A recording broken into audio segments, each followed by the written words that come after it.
அந்த வெளிப்படுத்தின விசேஷம் முதல் 11 வசனங்களையும் வாசிக்கிறேன். தயவு செய்து பைபிள்ல நீங்கள் கவனித்துக் கொள்ளுங்கள்.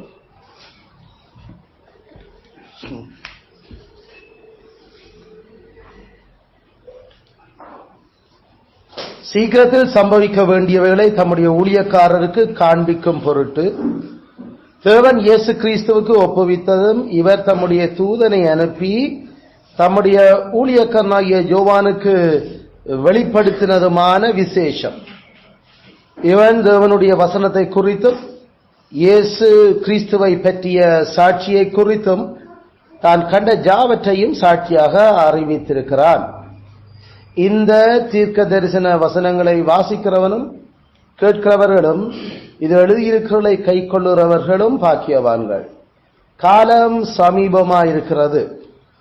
யோவான் ஆசியாவில் உள்ள 7 சபைகளுக்கும் எழுதுகிறதாவது, இருக்கிறவரும் இருந்தவரும் வருகிறவருமானவராலும் அவருடைய சிங்காசனத்துக்கு முன்பாக இருக்கிற 7 ஆவிகளாலும் உண்மையுள்ள சாட்சியும் மரித்தொழுந்து முதல் பிறந்தவரும் பூமியின் ராஜாக்களுக்கு அதிபதியுமாகிய இயேசு கிறிஸ்துவினாலும் உங்களுக்கு கிருபையும் சமாதானம் உண்டாவதாக.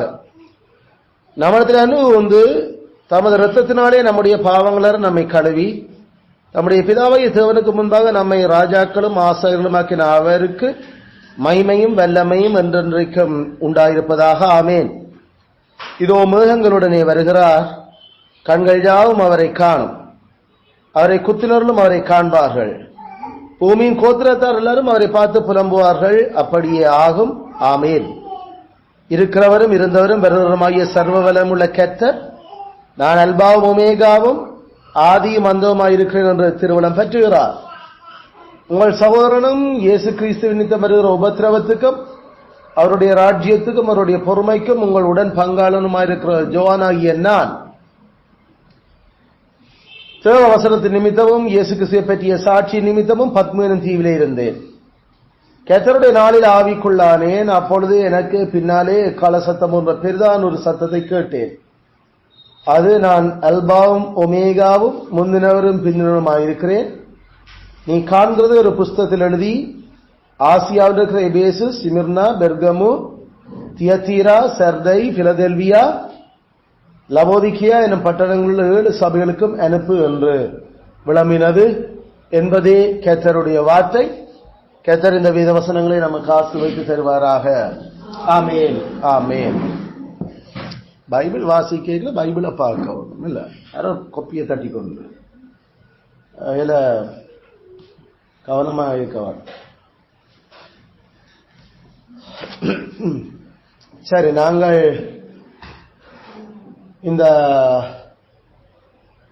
வெளிப்படுத்தல் புத்தகத்தில் அதைத்தான் நாங்கள் அப்போகலிப்சிஸ் என்று நாம சொல்லுறோம். அதுல ஒவ்வொரு இந்த முதல் வசனங்களில் தொடக்க வசனங்களுக்கு சொல்லுகளை நாங்கள் கொஞ்சம் தனித்தனியா விளங்கி அதுல இருந்து சில சத்தியங்கள் அல்லது நாம சொல்ல உபதேச கோட்பாடுகளை நாங்கள் எடுத்து கொண்டு வரோம். அப்படி நாம 8 கோட்பாடுகள் விளங்கிட்டோம் இல்ல. அதுல ஒன்று முதலாவது நாம சொன்ன அந்த கிரீக்ல இருக்கிற மாதிரியே நாங்கள் அதை பார்த்த நாங்கள் அப்போகலிப்சிஸ் தான் அதனுடைய முதல் சொல்லு. அப்ப அது திரை நீக்கம், அது முதலாவது சொல்லு. இந்த புத்தகத்துல இருக்கிற இந்த 66வது புத்தகமா நம்ம வேதத்தில் இருக்கிற புத்தகத்துல இருக்கிறது சத்தியங்கள் எல்லாம் திரை நீக்கப்பட்டு எழுதப்பட்டிருக்கிறது. அதான் முதலாவது பிரின்சிபல். அதனால இதுல மறைச்சி இனி ஒன்றும் இல்லை, எல்லாம் மறைவு அகற்றப்பட்டு தெளிவாக எங்களுக்கு காட்டப்பட்டிருக்கிற ஒரு புத்தகம். 2வது சத்தியம் அது இயேசு கிறிஸ்துவை பற்றிய வெளிப்பாடு. அதாவது இந்த புத்தகத்துக்குள்ள நாம பார்க்க வேண்டிய ஆள் திரை நீக்கின உடனே பார்க்கிறையாள் இயேசு கிறிஸ்துவத்தான். அவர் கூடாகத்தான் மிச்சம் எல்லாம் அவருக்கு உள்ள மறைஞ்சு அல்லது அவருக்கு பின்னால அவரால் தான் சகலதும் ஆளப்பட்டுக் கொண்டிருக்காங்க. இந்த புத்தகத்துல நாம பார்க்கிற இந்த புத்தகம் இயேசு கிறிஸ்துவை பற்றிய வெளிப்பாடே தவிர அது ஏனைய உலகத்தை பற்றியும் மக்களை பற்றியும் சபையை பற்றிய வெளிப்பாடு அல்ல. அடிப்படையில் அது இயேசு கிறிஸ்துவை பற்றிய வெளிப்பாடு. அதான் அது இயேசு கிறிஸ்துவை பற்றி தான் அப்ப நாங்கள் அடிப்படையில பார்க்கிறோம். 3வது நாம இந்த சத்திய இந்த புத்தகத்திலிருந்து நாம படிக்கிறது இது தேவன் கொடுத்தது, அதாவது கடவுள் கொடுத்தது. அப்ப கடவுள் கொடுத்தது கடவுள் என்ற அந்த சொல்லினூடாக அப்ப நாம விளங்குறோம். இதுல இந்த புத்தகம் அப்ப ஏனி 65 புத்தகம் மாதிரி ஆண்டவராடைய ஆவியால ஏவப்பட்டு எழுதப்பட்டிருக்கு. அல்ல, அதாவது இன்ஸ்பைரேஷன் நாம சொல்லும் ஆவியால அருளப்பட்ட. இந்த திரைநீக்கம் என்ற இந்த புத்தகத்தில் ஒவ்வொரு சொல்லும் பரிசுத்த ஆவியால அருளப்பட்டது. அது நாங்கள் ஏனி 65 புத்தகத்துல எல்லா சொல்லும் அது கர்த்தரால எழுதப்பட்டது என்றது போல இந்த புத்தகம் கர்த்தரால தேவனால எழுதப்பட்டது. அதான் நாங்கள் அது கடவுளால ஏவப்பட்டு கொடுக்கப்பட்ட புத்தகம் தான் இந்த புத்தகம். இது நாங்கள் விசுவாசருக்கு எல்லாம் ஏற்கனவே எல்லாம் படிச்சுட்டோம். அப்ப அதுல ஒவ்வொரு சொல்ல தேவன் அதை வெளிப்படுத்தி இருந்தார், அதை சொல்லி இருந்தார். ஆகையால அது அந்தந்த ஆட்களினுடைய வரங்களுக்கு ஏற்ற மாதிரி அவர்கள் பாட்டுக்காரன் ஸ்டைலில், ஆனா அவர் தான் அந்த வார்த்தைகளை அவளுக்கு கொடுத்தது. அதே நேரம் அவர் ஒரு பெரும் ஞானியா இந்த பூமியை பற்றி அறிவியலோட சம்பந்தப்பட்ட ஆளா இருந்தா அவருக்கு அந்த ஸ்டைலில், ஆனா ஆண்டவரால் அந்த சொல்லுகளை எதுகளை பற்றி எழுதுறதையும் எந்த சொல் எழுதணும் என்றதையும் அவர் ஜோபு சாலமோன் பற்றி நாங்கள் அதுகள்லாம் பார்க்கலாம். அதே நேரம் அது ஒரு வரலாற்றோட சம்பந்தப்பட்ட விடயங்களான வரலாற்று ஆசிரியர்களாக அதை பார்த்தா அது உதாரணத்துக்கு மோசே, மற்றது நாம லூக்கா, மத்தேயு ஆட்களை எல்லாம் பார்த்தா அது ஹிஸ்டாரியன்ஸ். அவர்கள் வரலாற்றுல என்ன மாதிரி இந்த விஷயங்கள் ஓடிக்கொண்டிருக்கிறத வரலாற்று அவரோட ஸ்டைல் அந்த ஞானத்தை கடவுள் பயன்படுத்தி ஆனா சொல்லுகள் எல்லாம் அவர் தான் என்ன எழுதணும் என்றது என்ன சொல்லு பயன்படுத்தணும் என்றதே கொடுத்து. அப்படி நாம இதுல நாம அப்படி பல புத்தகங்களை ஒவ்வொரு புத்தகமும் ஒவ்வொரு விதமான அந்த நடையில எழுதப்பட்டிருக்கு. ஆனா அது அவைலபிள் கொடுக்கப்பட்ட வேறம். ஆனா அந்த நடையிலையும் அந்த சொல்லுகள் யாரு சூஸ் பண்ணினது கர்த்தர், தேவனுடைய ஆவியானவர் அதை பயன்படுத்தினார். ஆகலாம் தேவனுடைய வாயிலிருந்து புறப்பட்ட ஒவ்வொரு வார்த்தையாலையும் நாமல் பிழைக்கலாம். ஒவ்வொரு வார்த்தையும் அதுதான் நாம இன்ஸ்பைரேஷன் என்று நாம சொல்றது. அது மாதிரி இந்த புத்தகமும் பரிசுத்த ஆவியின் தேவனுடைய வாயிலிருந்து புறப்பட்டது. அதனால முழுக்க அது கடவுளுடைய ஆவியால் ஏவப்பட்ட புத்தகம். 4வது பிரின்சிபல் நாம இதுல பார்த்தனாங்க. இதுல இது அவருடைய அடிமைகளுக்கு காட்டுறதுக்கு. ஆகையால அந்த புத்தகம் ஒரு குறிப்பிட்ட ஒரு குரூப்புக்கு அல்லது கொஞ்சம் மூல கூடுனையாக்கள் அல்லது விவேகம் கூடுனையாக்களுக்கு என்று சொல்லி ஆண்டவர் இந்த புத்தகத்தை கொடுக்க இல்லை. மாறாக அவற்ற அடிமைகள் எல்லாருக்காக தான் இந்த புத்தகத்தை கொடுத்திருக்கிறார். அதில் குறிப்பிட்ட ஒரு சேரர் ஞானிகள் என்று தங்களை அடையாளம் படுத்தி அல்லது நல்லா படிச்சிருக்கிற ஆக்கள் என்ற ஆக்களுக்கு விளங்குறதுக்காக இந்த புத்தகம் கொடுபட இல்லை. இது கிறிஸ்துவனுடைய அடிமைகளுக்கு கொடுபட்டிருக்கிற புத்தகம். அதுல என்ன நாம அடுத்த விஷயத்தை 5வது பிரின்சிபல் நாம எடுத்திருந்தோம். அப்ப அவற்ற அடிமைகள் அவற்ற கிறிஸ்துவனுடைய அடிமைகள் எல்லாரும் இந்த புத்தகத்தில் இருக்கிறது அவர்கள் விளங்க வேணும், விளங்கி அதை கை கொள்ள வேணும், கீழ்ப்படிய வேணும். அது நமக்கு 5வது பிரின்சிபல். இந்த புத்தகத்தில் இருக்கிறதில் அவர்கள் விளங்க வேணும், விளங்கி கை கொள்ள வேணும். ஆகிய அவற்ற அடிமைகள் எல்லாருக்கும் இந்த விளக்கம் விளங்கத்தக்க விதத்தில் அது குடுபட்டு இருக்குது. அதே நேரம் விளங்குறது மட்டுமில்லை, அதை கை கொள்றதுக்கு ஆண்டவர் அதை அவர்களுக்கு கொடுத்திருக்கிறார். ஏன்? இது கிறிஸ்துவ பற்றிய கடைசி வெளிப்பாடு. அதனால அந்த பூமியில 1ஆம் நூற்றாண்டுல இருந்த திருச்சபை முகம் கொடுத்த உச்சக்கட்ட நெருப்பு பிரச்சனைகளுக்குள்ள எப்படி வாழுறது, என்ன செய்யணும் என்றதுக்கு எஜமான் தன் அடிமைகளுக்கு காட்டியிருக்கிற இன்ஸ்ட்ரக்ஷன்ஸ், அறிவுறுத்தல்கள். அதனால கட்டாயம் அது அவர்கள் விளங்குவினம். அதே நேரம் அது விளங்குறது மட்டுமில்லை, விளங்கி கொண்டா அதன்படி செய்வேனா. ஆண்டர்கிட்ட உங்களுக்கு நான் சொல்லுவேன் விளங்குதா, விளங்குது, அப்ப விளங்குனா கை கொள்ளுங்க. அப்ப விளங்கினா கை கொள்ளும். அதுல விளங்குறதுக்கும் கை கொள்றதுக்கும் தான் இந்த புத்தகம் கொடுவோம். அதுல இந்த புத்தகம் அதுக்கு தான் அருளப்பட்டிருக்கு அவற்ற அடிமைகளுக்கு. இது 5வது பிரின்சிபல். 6வது பிரின்சிபல், இந்த புத்தகம் வரலாற்றோட டீல் பண்ணி கொண்டு இருக்குதுல்ல. இந்த புத்தகம் வரலாற்றோட சம்பந்தப்பட்ட, அதாவது நாம அதில் சொன்னாங்க சம்பவிக்கன்னா எங்க சம்பவிக்குது, வரலாற்றுல சம்பவிக்குது. அதாவது அது நிகழுது, எங்க நிகழுது, ஹிஸ்டரியில தான் நிகழுது. ஆகையால வரலாற்று புத்தகம். இந்த 66வது புத்தகம் ஒரு ஹிஸ்டாரிக்கல் புக், அது ஒரு வரலாற்று புத்தகம் என்று சொல்லி நாம அதை விளங்கிக்கணும் அந்த பிரின்சிபலை. 7வது பிரின்சிபல், அதுல நாம அந்த சம்பவிக்க வேண்டிய, அதாவது கட்டாயம் நடக்கணும். அப்படின்னா இப்ப கேள்வி அது வரலாற்றுல கட்டாயம் நடக்கிறது அப்படின்னா வரலாற்றை அதோ ஒரு ஆள் ஃபுல் அண்ட் ஃபுல் கட்டுப்படுத்தி இது நடக்கணும் என்றது ஏற்கனவே முடிவு பண்ணி இருக்கிறார்ன்றது நம்ம அந்த வேண்டிய என்ற அந்த சொல்லுது. அதில் 7வது பிரின்சிபல் இது அப்ப எங்களுக்கு சொல்ல வருது, வரலாறு யாரு வழி நடத்துறது கட்டுப்படுத்தி இருக்கிறது. அப்ப அது கர்த்தர் இயேசு கிறிஸ்து தான் வரலாற்றை கட்டுப்படுத்தி கொண்டிருக்கிறார், வரலாறு அவர் வழி நடத்துறார். ஏன்னா அது அவற்ற திட்டப்படி கட்டாயம் அது இந்த சம்பவங்கள் எல்லாம் நடக்கவே வேணும். அவர் திட்டமிடாத ஒன்றும் அதுல நடக்க போறதும் இல்லை, அவர் திட்டமிட்டத அவற்ற கைக்கு மிஞ்சி அது போறதும் இல்லை, எல்லாம் அவற்ற கண்ட்ரோல்ல. அது 7வது பிரின்சிபல். 8வது பிரின்சிபல் நாங்கள் முறை இது சீக்கிரத்தில் நடக்க வேண்டியது. அதுல சீக்கிரம் என்ற அந்த சொல்லு நாங்கள் அதுல கூட நேரம் மினக்கட்டாங்க. அது சீக்கிரம் என்றா சீக்கிரம் தான், சீக்கிரம் என்றா விரைவெண்டா விரைவு தான், அல்லது நாம சொல்ற மாதிரி அது உடனே அல்லது கிட்டவா அல்லது நாம சொல்ற அந்த சொல்லு அது அதனுடைய அர்த்தம் தான். அதுக்கு நீண்ட என்றதுக்கும் குறுகின என்றதுக்கும் சீக்கிரம் என்றதுக்கும் நல்லா காலம் தாழ்த்தின என்றதுக்கும் பைபிள் தெளிவா வித்தியாசத்தை காட்டுது. சீக்கிரத்தில் சம்பவிக்க வேண்டியவைகள் ஆண்டவர் அதை தன் அடிமைகளுக்கு வெளிப்படுத்தினவர். அதனால இந்த புத்தகம் இதுல சொல்லப்பட்டு இருக்கிற விடயங்கள் அது சீக்கிரத்தில் நடக்க வேண்டியிருந்தது. சீக்கிரம் 2000 வருஷத்துக்கு பிறகு இல்ல, நாம இப்ப நினைக்கிற மாதிரி இல்ல.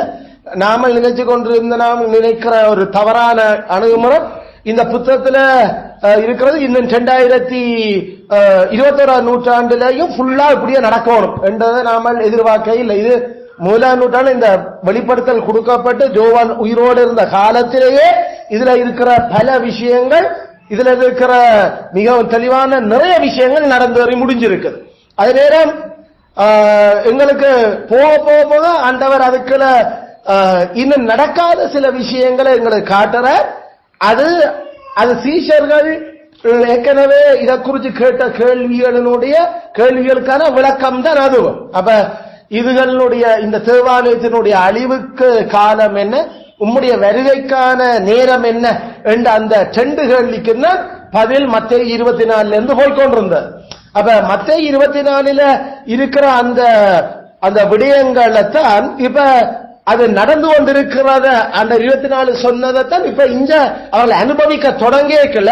இப்ப அவர்களுக்கு இன்னும் அதிகப்படியான ஒரு விளக்கத்தை கொடுக்க வேண்டியிருந்தது. மத்தேயு 24 இந்த வெளிப்படுத்தல் இந்த அப்போகலிப்சிஸும் அது மிகவும் நெருக்கமான புத்தகங்கள். 24 சொல்லப்பட்டதனுடைய விரிவும் அதனுடைய ஜதார்த்த வரலாற்று சம்பவங்களுக்குமான அறிவுறுத்தல்கள் இதுல கொடுபட்டு கொண்டு இருக்குது. 24ஆம் அதிகாரத்தில் அந்த முதல் 34 வசனமும் சீக்கிரத்தில் நடக்க வேண்டியதுகளை அவர் காட்டியிருந்தவர். பிறகு 35 கடைசி வசனம் வரைக்கும் அது எப்ப காலம் என்று தெரியாது, ஆனால் அது நடக்கும் வரலாறு என்றதை ஆண்டவர் கதைச்சிருந்தவர்.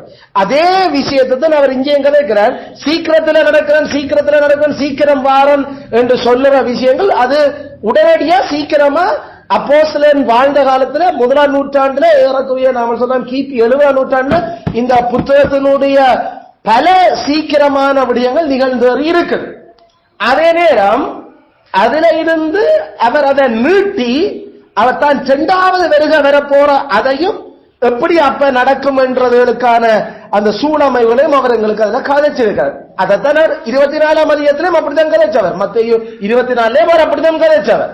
அதுல நாமெல்லாம் 2ஐயும் ஒன்றடிய சேர்த்து போட்டு எல்லாம் 2ஆம் வருகை முடிச்சுட்டோமே தவிர அவர் சீக்கிரம் வர்ற வருகைக்கும் அவர் தான் எப்ப வருவன் என்று தெரியாத வருகைக்கும் இடையில வித்தியாசத்தை நாமல் விளங்கி கொண்டிருக்க வேண்டும்.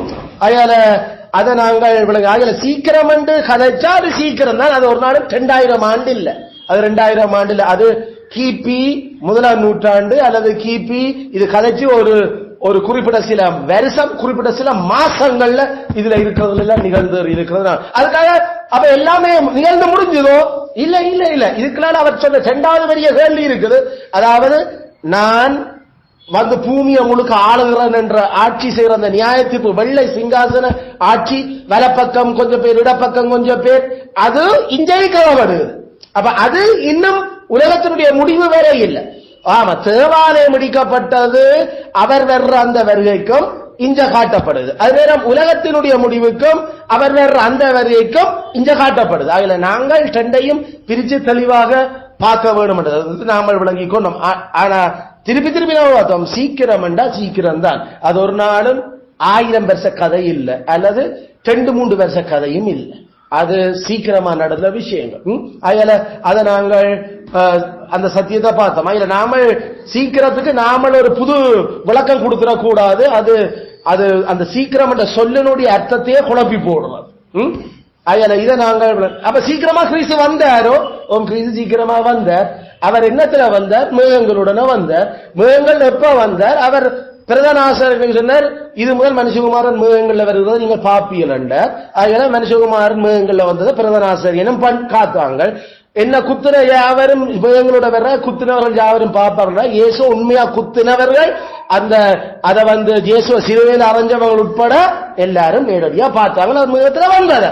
அந்த ஆட்சியில எப்படி அந்த மகாவேசியான அந்த எருசலேம் சிதஞ்சு உப்பு விதைக்கப்பட்டதுன்றதையும் பார்த்துக்கிறோம். அதனால கிறிஸ்து மேகங்களுடனே வந்த அப்ப அப்ப அவர் காணத்தக்கதாக வந்தாரா? இல்ல இல்ல, காணத்தக்கதாக வேற இல்லை. அதாவது அவருடைய எப்படி மரியாளுக்கு மாம்சத்தில் அவர் பிறந்து இந்த பூமியில நடமாடி திரிஞ்சு காணத்தக்கதாக வந்த மாதிரி அவர் வேற இல்லை. மாறாக அது கடவுள்தான் வாராருன்றத அவர்கள் நன்றாக விளங்கிக் கொண்டிருக்கிறோம். ஏனென்றால் அது எழுதப்பட்ட இந்த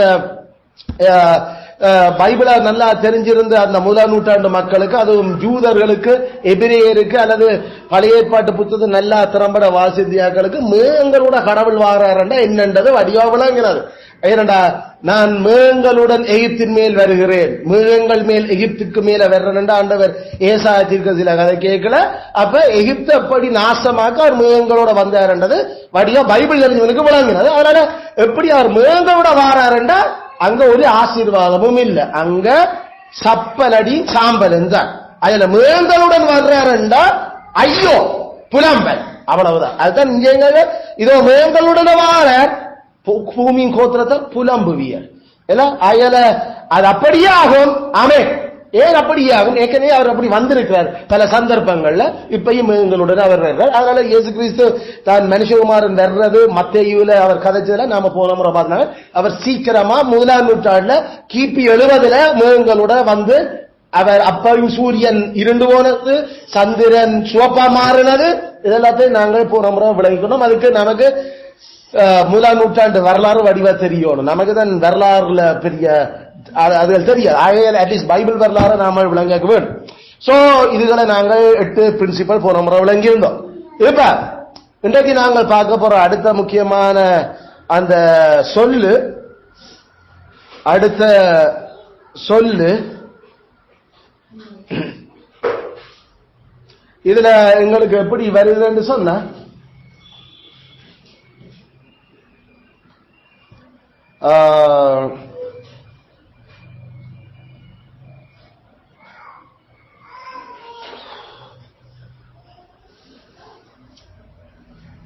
தேவன் இயேசு கிறிஸ்துவுக்கு ஒப்புவித்ததும் இவர் தம்முடைய தூதனை அனுப்பி தம்முடைய ஊழியக்காரனாகிய யோவானுக்கு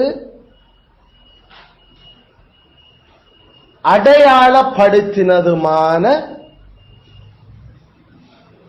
வெளிப்படுத்தல். இதான் அந்த வசனம். அப்ப என்ன இல்ல நம்மள தமிழ்ல அடையாளப்படுத்தின சொல்லு தமிழ்ல இல்ல, ஆனா கிரீக்கில் அந்த சொல்லி இருக்கு. அப்ப எங்க அது வரணும்டா, இவர் தம்முடைய தூதனை அனுப்பி தம்முடைய ஊழியக்காரனாகிய யோவானுக்கு அடையாளப்படுத்திய வெளிப்படுத்தல். இதான் அதனுடைய லிட்டரல் டிரான்ஸ்லேஷன்.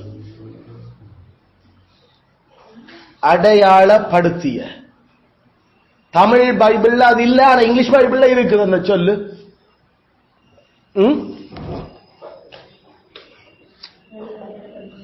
அப்ப யோசிப்பாங்க, நம்மளோட டிரான்ஸ்லேஷன்களால நம்ம எவ்வளவு விஷயங்களை பிழையா விளங்கிக் கொள்ளலாம், அல்லது நமக்கு அடைய வேண்டிய ஆறுதல்கள் நமக்கு தெரியாம போகுது. இங்கிலீஷ்ல அது வருகிற அந்த சொல்லு கம்யூனிகேட்டட் என்றது இங்கிலீஷில். கம்யூனிகேட்டட்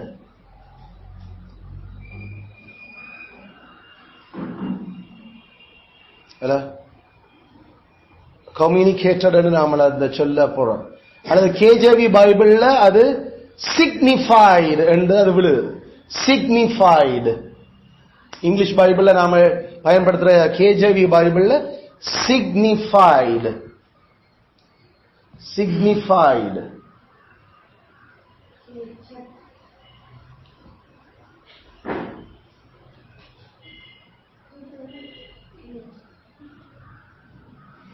அந்த சொல்லு அது செமாயினோ. செமாயினோ அதான் அந்த கிரீக் வேர்டு. செமாயினோ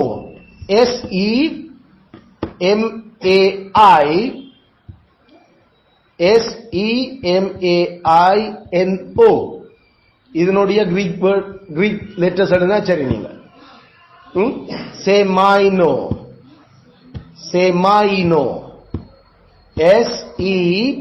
SEMAINO செமாயினோ.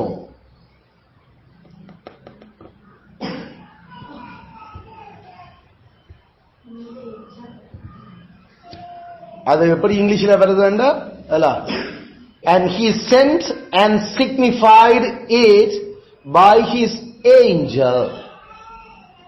அதான் அந்த இங்கிலீஷ் பைபிள்ல அப்படித்தான் he sent and signified by his angel.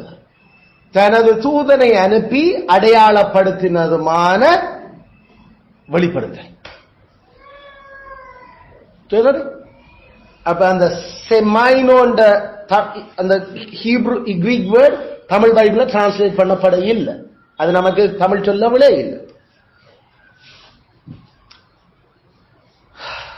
அந்த செமாயினோ அல்லது அந்த அடையாளப்படுத்தின அந்த சொல்லு என்றது ஏன் நாங்கள் அதை அப்படி சொல்றோம் அந்த தமிழுல அந்த செமாயினோன்ற அந்த இங்கிலீஷ் சொல்லு நாம அந்த கிரீக் வேர்டுக்கு இங்கிலீஷ் சிக்னிஃபைடு அல்ல.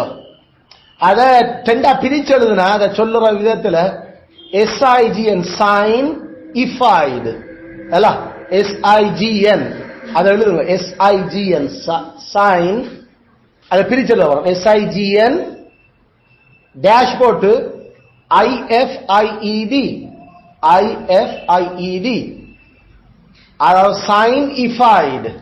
அதை நம்ம சிக்னிஃபைடு என்று இங்கிலீஷ்ல சொல்றேன் நாம. ஆல்ரைட் சைன் SIGN இங்கிலீஷ் சொல்றதை எழுதிடணும். ABCD தெரியுமல்ல பார்த்து ஒன்று இருக்கிறேன். SIGN சைன் டேஷ் போட்டுட்டு IFIED இஃபைடு சைன் இஃபைடு. அது அப்படி உச்சரிக்கிறது இல்ல, அதை சேர்த்து நாம சிக்னிஃபைடு என்று சொல்றோம். ஆனா சைனில என்ன இந்த சொல்லு வந்தது? சைன் என்ன? சைன் என்று சொன்னா அடையாளம். அடையாளம் விளங்கும்? அடையாளம். சைன் என்று சொன்னா அடையாளம். ரோட் சைன்ஸ் எல்லாம் வீதி அடையாளம். அது நீங்கள் குறியீடு என்று சொல்ல போறீர்கள். குறியீட்டையும் அடையாளம் சொல்றேன் நாம. குறியீடுகளையும் அடையாளம் சொல்றோம் நாங்க. குறியீடு என்று சொல்றது அது சிம்பல். உண்மையில் அப்ப அதாவது இங்கிலீஷ்ல நாம குறியீட்டா சிம்பல் என்று சொல்றோம் நாம. ஒரு குறியீடு அது குறியீடு அல்ல. அப்ப குறியீடு ஒரு அடையாளம். அதே நேரம் நமக்கு சில மார்க் என்று சொல்லும் இல்ல. மார்க்ஸ் விழுந்திருக்குது. மார்க் என்ன அதுக்கு தமிழ்ல மார்க் சில அடையாளம் தான் அது மார்க். அதாவது நாம கிரவுண்ட்ல ட்ராக் ஈவென்ட்ஸுக்கு 100 மீட்டர் 50 மீட்டர் ஓட்டத்துக்கு வெள்ள கோளால மார்க்கிங் செய்யிருப்பேன். மார்க் போட்டுருவேன். அதுகளுக்கு அது வரைக்கும் தான் ஓடும் மார்க். அந்த மார்க் என்று நாம சொல்றது அது ஒரு குறியீடு, ஒரு அடையாளம் அங்க இருக்கு. அப்ப மார்க் அல்லது சிம்பல் இங்கிலீஷ்ல அது சொல்றது அதெல்லாம் ஒரு சைன், அதெல்லாம் ஒரு அடையாளம். அது நாம இப்ப பச்சை கலர், சிவப்பு கலர், மஞ்சள் கலர் ரோடுல இருக்குது. அதுவும் ஒரு அடையாளம் தான். போகலாம், நிக்கலாம், நிக்க வேணும், போக வேணும், அடுத்தது நாம ரெடி பண்ணணும், ஆயத்தப்படணும். அப்ப அதுவும் ஒரு விதத்துல அது ஒரு சைன், அது ஒரு அடையாளம். என்னத்தையோ சிக்னிஃபை பண்ணுது, எங்களுக்கு என்னத்தையோ சொல்ல வருது அது. அப்ப அடையாளம் என்றது உண்மையில அதை குறிக்க இல்ல. பச்சை கலர், அத பச்சை லைட் எரியுது, பச்சை லைட் பாத்தியா, பச்சை லைட் எரியுது பார்த்து கலர் பார்த்து பிள்ளைக்கு கலர் படிப்பிக்க இல்ல, அது இருக்குது. அது அதுக்குள்ளால ஏதோ ஒரு முக்கியமா ஒரு விடயத்தை எங்களுக்கு சொல்லிக் கொண்டிருக்குது. இப்ப இந்த இடத்துல நமக்கு போர்டு போட்டிருக்கணும், போர்ட் சயின்ஸ் போட்டு இருக்கிறோம், பலக அடையாளங்கள். அந்த பலக குறியீடு என்ன? இதுல இப்படி வலப்பக்கம் திரும்புற மாதிரி ஒரு அடையாளத்தை போட்டுட்டு இப்படி வெட்டி இருக்கிறீன, அதை வெட்டிட்டின. அப்படி என்ன, இந்த பக்கத்தால திரும்ப கூடாதுன்ற அதனுடைய அர்த்தம். நாம அதை பார்த்துட்டு அதுல வந்துட்டு பாத்தியா யாரோ ஒரு கோடு போட்டு சும்மா கிழிச்சு விட்டாங்கன்னு நாம சொல்லிட்டு அந்த ரோட்டால போறே இல்ல. அதை பார்க்கல எங்களுக்கு அதனூடாக தகவல், அதனுடைய அந்த அறிவு கடத்தப்படுது, இதால திரும்ப கூடாது என்று சொல்லி திரும்ப கூடாது. ஆனா இன்றைக்கு வரைக்கும் கரைவேற்கால அந்த திரும்பி கொண்டாந்து இருக்கிறாங்க. அப்ப அந்த திரும்ப கூடாது அடையாளத்தை போட்டுட்டு கீழே ஒரு மஞ்சள் கலர்ல கருப்புல என்ன எழுதி இருக்கிறீங்க. அப்ப டைம் போட்டு இருக்கிறாங்க, அதுல 7 மணில இருந்து 8 மணி, பிறகு 1 மணில இருந்து 2 மணி, திங்கள் முதல் வெள்ளி, இவ்வளவு எழுதி இருக்கு அதுல. அப்ப அத பார்த்த உடனே திரும்ப கூடாதுன்றது பெருசா போட்ட உடனே டக்குனு தெரியும் இன்னும் இதுல நிப்பாட்டோடும் நாம. அப்ப போயிடலாம். பிறகு அதுல எழுதியிருக்கிற அந்த சொல்ல வாசிக்கல பாத்தியா, வெள்ளிக்கிழமை திங்கட்கிழமை முதல் வெள்ளிக்கிழமை வரை 1 மணியிலிருந்து 2 மணி வரைக்கும் இதால திரும்ப கூடாது. இதான் அப்ப அதுல இருந்து சொல்ற விஷயம். அதுல அடையாளம் என்ன? அந்த திரும்புற அம்புக்குறி காட்டி வெட்டுறாங்க. ஆனா கீழே எழுதி இருக்கிறது அடையாளமோ? திங்கள் அடையாளமா? இல்ல அது ஒரு நாள். அதுல டேஷ் போட்டு வெள்ளி போட்டு இருக்கிறேன். அங்க இந்த டேஷ் அடையாளமா இல்லாட்டி அது ஒரு பொருளா? அடையாளம். அப்ப அது என்ன அடையாளம்? அந்த டேஷ் என்ன அங்க வெளிப்படுத்துது? அதுக்கு இடப்பட்ட அந்த காலம், அது முதல் வரை. அந்த டேஷ்போர்டு பக்கத்துல வெள்ளி என்று எழுதி இருக்கிறார். அப்ப வெள்ளி அது அடையாளமா இல்லாட்டி அது சொல்ல? அந்த சொல்லு தானா? அது அடையாளம் இல்லை. அது வெள்ளிக்கு பின்னால இன்னொரு வெள்ளி என்று போட்டு பாத்தீங்க. அப்ப நட்சத்திரத்தை அதில் சொல்லி இருக்கிறார்கள். அதனால திங்கள் முதல் வெள்ளி வரை, சந்திரன் முதல் நட்சத்திரம் வரை நாம ஒரு கதைக்கிறேன். என்ன திங்களுக்கு திங்கள் என்ன ஒத்தது சொல்லி இன்னொன்று இருக்கு, என்ன சந்திரன். வெள்ளி என்ன நமக்கு இன்னொரு ஒத்தது சொல்லி இருக்கு, என்ன நட்சத்திரம். அப்ப அதை வாசிட்டு சந்திரன் முதல் நட்சத்திரம் வரை என்று நாம அப்படி அதுக்கு ஒரு இன்டர்பிரிட்டேஷன் கொடுக்கிறேன். மொக்கு கதை எல்லோ அது. ஆனா எதுக்கு இருக்குது? ஒரு சைன் போர்டு தான் இருக்குது. அப்ப திரும்ப கூடாதுன்ற சைனத்தான் அது சொல்லு. ஒரு சந்திரன்ல இருந்து நட்சத்திரத்துக்கு திரும்புறது இல்லை. அதுல சரியான கவனமான அப்ப அப்ரோச்ச கவனிச்சு கொள்ளுங்க. தேவன் தம்முடைய தூதனை இல்ல, கிறிஸ்து தன் தூதனை அனுப்பி அடையாளப்படுத்தி யோவானாகிய தன் அடிமைக்கு வெளிப்படுத்தினார். அப்ப இந்த புத்தகம் முதன்மையாக அடையாள புத்தகம். சரியோ? அதுதான் அவர் சொல்ல வர. யாராவது வாசிக்க பாருங்களா இந்த புத்தகத்தை? நான் முதலே சொல்லுறேன், இது it's a book of symbol, book of science. அதில் இல்லைன்னு இருக்கிற பிரின்சிபல் என்ன? அப்ப நாம அந்த 9வது பிரின்சிபல். அப்ப அது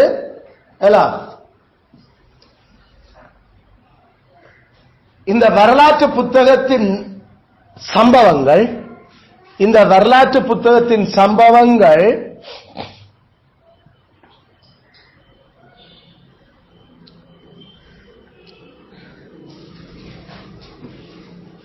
அடையாளங்களினூடாக திரை நீக்கம் செய்யப்படுகிறது. அடையாளங்கள் ஊடாக திரை நீக்கம் செய்யப்படுகிறது.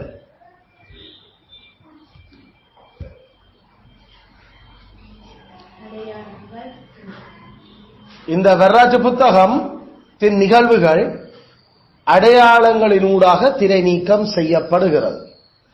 முக்கியமான பிரின்சிபல் அது நம்ம தமிழ் பைபிள்லயே கடைசியில இல்லாம போச்சு. டிரான்ஸ்லேட்டர்ஸ் அதை miss பண்ணிட்டீனா.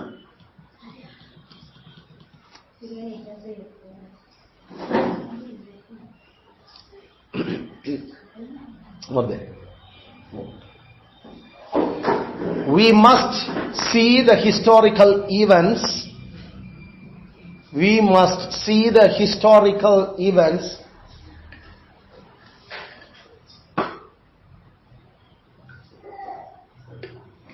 as being communicated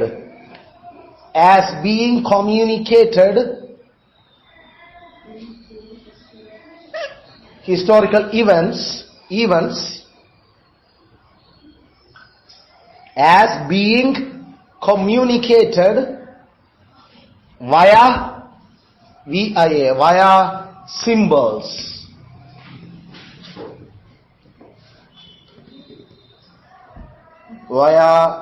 Via symbols. Via and through. அதுவும் ஒரு இங்கிலீஷ் சொல்லுது. through and ஊடாக. Via symbols. Via semino. Via semino. ஆமா symbols ன்னு சொன்னா semino. Via English. Via semino. Semino. Sema என்று சொன்னாலே அடையாளம் தானே. செமா அந்த அப்ப இந்த பிரின்சிபல் இந்த சத்தியம் நாம மறக்க இயலாது. அப்ப ஜோவான் எழுதியேக்கல அதுல தெளிவா சொல்லிட்டு கிறிஸ்து இந்த வரலாற்று புத்தகத்தை அந்த வரலாற்று நிகழ்வுல தான் ஆளுறன் தான் அதுகளை தன் அடிமைகளுக்கு சொல்லுறன் என்றது அவர் என்ன எழுத சொல்லிக்கல. நான் எழுதினது இந்த புத்தகத்தை அந்த வரலாற்று சம்பவங்களை அடையாளங்களினூடாக அல்லது குறியீடுகளினூடாக அல்ல அப்படித்தான் நான் இத எழுதியிருக்கிறேன். அப்ப வெரி கிளியர் இந்த புத்தகத்தில் இருக்கிற இந்த புத்தகம் அப்ப பேசிக்கா புக் ஆஃப் சிம்பல்ஸ். அது குறியீட்டு புத்தகம். ஆனா குறியீட்டு புத்தகம் என்னன்னா டக்குன்னு ஞாபகம் உங்களுக்கு எப்பயுமே வரும். அந்த குறியீட்டு கீழே சில விளக்கமும் எழுதியிருப்பேன். அந்த விளக்கத்துக்கும் குறியீடு கதைச்சிடக்கூடாது. திங்கள் முதல் வெள்ளி என்று போட்டா அப்புறம் அதுவும் ஒரு குறியீடு என்று எடுத்து நாம வேற கதைக்க இயலாது. ஏன்னா அந்த புத்தகத்துல அந்த அடையாளம் என்ன அதுக்கான விளக்கம் என்ன என்றது இந்த புத்தகம் பல இடங்கள்ல இயேசு கிறிஸ்துவே அவர் ஜோவானுக்கு சொல்லிக் கொடுத்திருக்கிறார். ஜோவானும் அப்படியே எழுதியிருக்கிறார். குத்து விளக்குகளின் மத்தியில் நான் உலாவிக் கொண்டிருக்கிறேன். அந்த படம் சிம்பிள் காட்டப்படுது, அடையாளம், அந்த குறியீடு குத்து விளக்கு. பாத்தியா குத்து விளக்கு, குத்து விளக்குகளால அதோட அடையாளம். அந்த குத்து விளக்கு என்ன என்றத விளக்கமாக சொல்லிச்சு. அடுத்தது அந்த குத்து விளக்கு சபை, அந்த 7 குத்து விளக்கு 7 சபை. அப்ப நாம கூட யோசிக்க தேவையில்ல. ஐயோ குத்து விளக்கு அப்ப நாம என்ன தடுப்போம் என்று அவருக்கு விளக்கத்தையும் கீழே எழுதுறார். இதால திரும்ப வேண்டாம் என்று ஏன் எப்ப திரும்ப வேண்டாம் எந்த நேரத்தில் திரும்ப வேண்டாம் என்றவர்களை அதுல இருந்து விளங்கிக் கொள்ளறதுக்கு அவர் வைக்கிறார். அடையாளம் 7 நட்சத்திரங்களை என்ற வலது கையில் ஏந்தி வச்சிருக்கிறார். ஐயோ யாருக்கு இந்த 7 நட்சத்திரம்? 7 நட்சத்திரம் என்றால் என்ன? நட்சத்திரத்துக்கு அந்த குறியீட்டுக்கு என்ன அர்த்தம்? நாமளும் சொல்றோம் மயிரப்படுங்க தேவை தலைமயிர தலையை போட்டு அடிச்சு அவரே விளக்கத்தை சொல்றார். அந்த 7 நட்சத்திரமும் அந்த 7 குத்து விளக்குகளினுடைய தூதர்கள், திருச்சபையினுடைய மூப்பர்கள், அவங்க 7 பேர். அந்த 7 சபையினுடைய பேர் இது. அந்த 7 சபைகளுக்கு பொறுப்பாக இருந்தவங்க 7 பேர் இருக்கிறாங்க. அந்த 7 பேருக்கு எழுதி அனுப்புறாங்க கடிதத்தை. அதனால நாங்கள் கிளியரா அந்த அடையாளங்கள் என்ன, அந்த அடையாளங்களுக்காக தேவைப்படுற இடங்கள விளக்கங்களும் சொல்லப்படுது. அப்ப ஏன் அது திரை நீக்கம், அது மறைக்க இந்த புத்தகம் எழுதப்பட இல்லை. அதாலதான் அந்த புத்தகத்தை நாம அது அடையாளப்படுத்தின புத்தகம் என்று சொன்னோம். அடையாள புத்தகம். பைபிள்ல நமக்கு பல அடையாள புத்தகங்கள் இருக்குது. இந்த புத்தகம் மட்டுமில்ல அடையாள புத்தகம். நாங்கள் ஏற்கனவே 2 புத்தகம் அடையாள புத்தகம் பைபிளுக்கு 2 அடையாள, அடுத்த 2 அடையாள புத்தகம் படியா பார்த்துட்டோம். அது போன வருஷமே படிச்சாச்சு. போன வருஷம் அதுக்கு முதல் வருஷம். ஒன்று தானியேல், அடுத்தது எசேக்கியேல். தானியேலும் எசேக்கியேலும் அடையாளங்கள் என்ற அடையாளம் தான். இதே மாதிரி இதே அந்த அந்த நட இலக்கிய நட என்று நாம தமிழ் இலக்கியங்களை சொல்றது லிட்ரேச்சர் லிட்டரேட் அந்த அந்த நட நாம கதைக்கிற நாம இது வரலாற்று இலக்கியமா, இது கவிதை இலக்கியமா, இது ஒரு வாழ்க்கை சரித்திர இலக்கியமா, இது அடையாள உருவக இலக்கியமா? அப்ப உருவங்களூடாக காட்டப்படுகிற இலக்கியம் பைபிள்ல இருக்குது. அது தானியேலுக்கும் யோவானுக்கும் எசேக்கியேலுக்கும் விசேஷமா ஆண்டவர் கதைச்சிருக்கிறார். அது நேரம் நாங்கள் சிறிய பெரிய தீர்க்கதரிசிகள் இந்த இந்த அடையாள உருவத்தோட காட்டுற இந்த இலக்கியம் அப்பப்ப வந்து போறதையும் பார்த்திருக்கிறோம். ஏசாயாவிலேயும் அது கதை போடுற, நான் ஒரு திராட்சை தோட்டம் நட்டனடாப்பா, அதுல நான் கொண்டு ஒரு அத்தி மரத்தை வச்சனடாப்பா. இப்ப ஆண்டர் அங்க ஒரு உருவகம் அடையாளம் காட்ட கதைக்க தொடங்குற. அப்ப இந்த அடையாளங்கள் ஹிஸ்டாரிக்கல் புக்ஸ்ல, அதாவது முழுக்க முழுக்க வரலாறு சரித்திர புத்தகத்துல அவர் அப்படி கதைக்கிறவர் அல்ல. என்ற சரித்திரத்துக்கும் இதுக்கும் குழம்பி போயிடுவோம் நாம. ஆதியாகமத்துல இந்த இந்த சிம்பாலிக் ரைட்டிங் இல்ல நமக்கு. ஏன்னா அது முழுக்க முழுக்க வரலாறு, முழுக்க முழுக்க வரலாறு. ஆனா இங்க சொல்லியாச்சு வரலாற்று நான் சிம்பிளா காட்டப்படுறது அவரே சொல்லிட்டேன். வரலாற்றுல சம்பவிக்க போற விடயங்கள் சம்பவங்களை நான் சிம்பிளா தான் காட்ட போறோம். ஆனா ஆதியாகம புத்தகம் சிம்பிளால காட்டப்பட்டது இல்ல, அடையாளத்தால காட்டப்பட்ட. அதனால அங்க நின்ற ஏதேன் தோட்டம் ஒரு சிம்பிள் அடையாளம் இல்ல, அந்த ஏதேன் தோட்டத்துல நடுவில் நின்ற 2 மரம் ஒரு அடையாளம் இல்ல, அங்க பாஞ்ச 6 நாளும் அடையாளம் இல்ல, அங்க இருந்த ஆதாமோவால் அடையாளம் இல்ல. அவர்கள் சொல்லர்த்தமான ஜதார்த்த நேரடியா அவர்களே அந்த திங்களும் வெள்ளியும் மாதிரி. அப்ப என்ன என்ன அடிப்படையில் அப்ப நாம இந்த புத்தகங்களை விளங்கி கொண்டதுல கனவேருக்கு வார கனவேரோட விளக்க குறைச்சலுக்கு என்ன பிரச்சனை என்றா அவரோட மண்டை ஒழுங்கா ட்ரெயின் பண்ணப்படையில புத்தகங்களை வாசிக்கிறதுல ஒன்று புத்தகங்களை வாசிக்கிறதுல அவர்கள் தங்களுடைய அந்த கடவுளுடைய ஞானத்தை அறிவை அவர்கள் தங்களோட வாழ்க்கையில பயிற்றுவிக்கல. அதனால இது என்ன நடை என்று விளங்கலையாக்களுக்கு என்ன நடை என்று விளங்குது இல்ல. இது வரலாற்று நடையா, இது நாம இங்கிலீஷ்ல ப்ரோஸா அல்ல, ப்ரோஸன்னு நாம சொல்றது ஒரு ஒரு ஒரு கதைகளோட, அதாவது ஒரு சரித்திரத்தை நாம எழுத தொடங்குற விஷயங்கள். அது நேரம் அது அதாவது தமிழ்ல நமக்கு இலக்கணமா இலக்கியமான்னு 2 பிரிச்சு படிப்பிக்க தொடங்கு. அங்க அந்த இந்த மாதிரி நடைகள் வித்தியாசப்படுறத காட்டுறதுக்கு. அதாவது நாங்க தொடக்கத்துக்கே இந்த புத்தகத்தை சொன்ன, இந்த புத்தகத்துல சொல் அர்த்தமும் எழுதப்பட்டிருக்குது, அடையாள அர்த்தத்திலையும் எழுதப்பட்டிருக்குது. அதுதான் ஒரு மொழியினுடைய எழுத்து நட. அப்ப அந்த மொழிய எழுதக்கல அது சில பேர் டோட்டலாயே அத சொல்லர்த்தத்திலேயே எழுதியிருக்கிறோம். பொதுவா சொல்லர்த்தம் தான் பயன்படுத்துறது. ஏன்னா அதான் ஆக்களுக்கு விளங்கும். அத ஜோசிக்க வச்சு அத ஆட்களை குழப்பி அடிக்கிறது இல்லாம பிளெயினா அத தெளிவா விளங்குறதுக்கு எழுதுற எழுத்து நடைகள் அது வரலாறு எழுதியோ எப்பயுமே அதைத்தான் பயன்படும். அதுல ஒரு நாள் நாங்கள் அடையாள அர்த்தங்கள் பயன்படுத்துறது இல்லை. இல்ல அதுக்கப்புறம் எது அடையாளம் எது வரலாறு என்றது எல்லாரும் குழப்ப தொடங்கிது. அதனால நம்ம சட்டம் எழுதியக்கல, லோ எழுதியக்கல, அரசியலமைப்பு சட்டங்கள் சட்ட புத்தகம் எழுதியக்கல ஒரு நாளும் நாம அடையாள நட பயன்படுத்துறது இல்ல.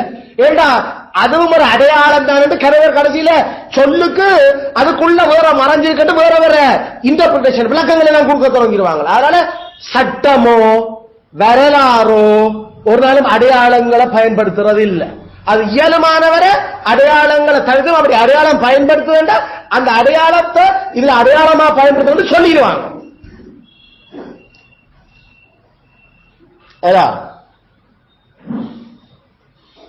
அப்ப இதுக்கு நம்ம லிட்டரரி ஸ்டைல் இங்கிலீஷ்ல நாம சொல்றோம். நாங்க இலக்கிய நடை என்ன இதுல? சங்கீத புத்தகம், கவிதை, அது வரலாறு இல்ல. அதுக்காக வரலாறு அதுக்கு அதோட பின்னி பிணையில நாங்க சொல்ல இல்ல. ஆனா அதை வாசிக்கவே ஒரு நாளும் நாம ஹிஸ்டரி வாசிக்கிறது இல்ல அதுல. ஆனா அந்த பாட்டை படிக்கிறது முன்னுக்கு அது எந்த ஹிஸ்டரி சந்தர்ப்பத்தில் படித்தது சொல்லப்படுது.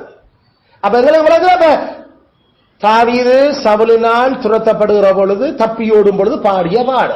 அப்ப ஹிஸ்டாரிக்கல் பேக்ரவுண்ட் அந்த வரலாற்று பின்னணி சொல்லப்பட்டு ஆனா பாட்டுல அடுத்தது கதைப்படுது கவிதையில.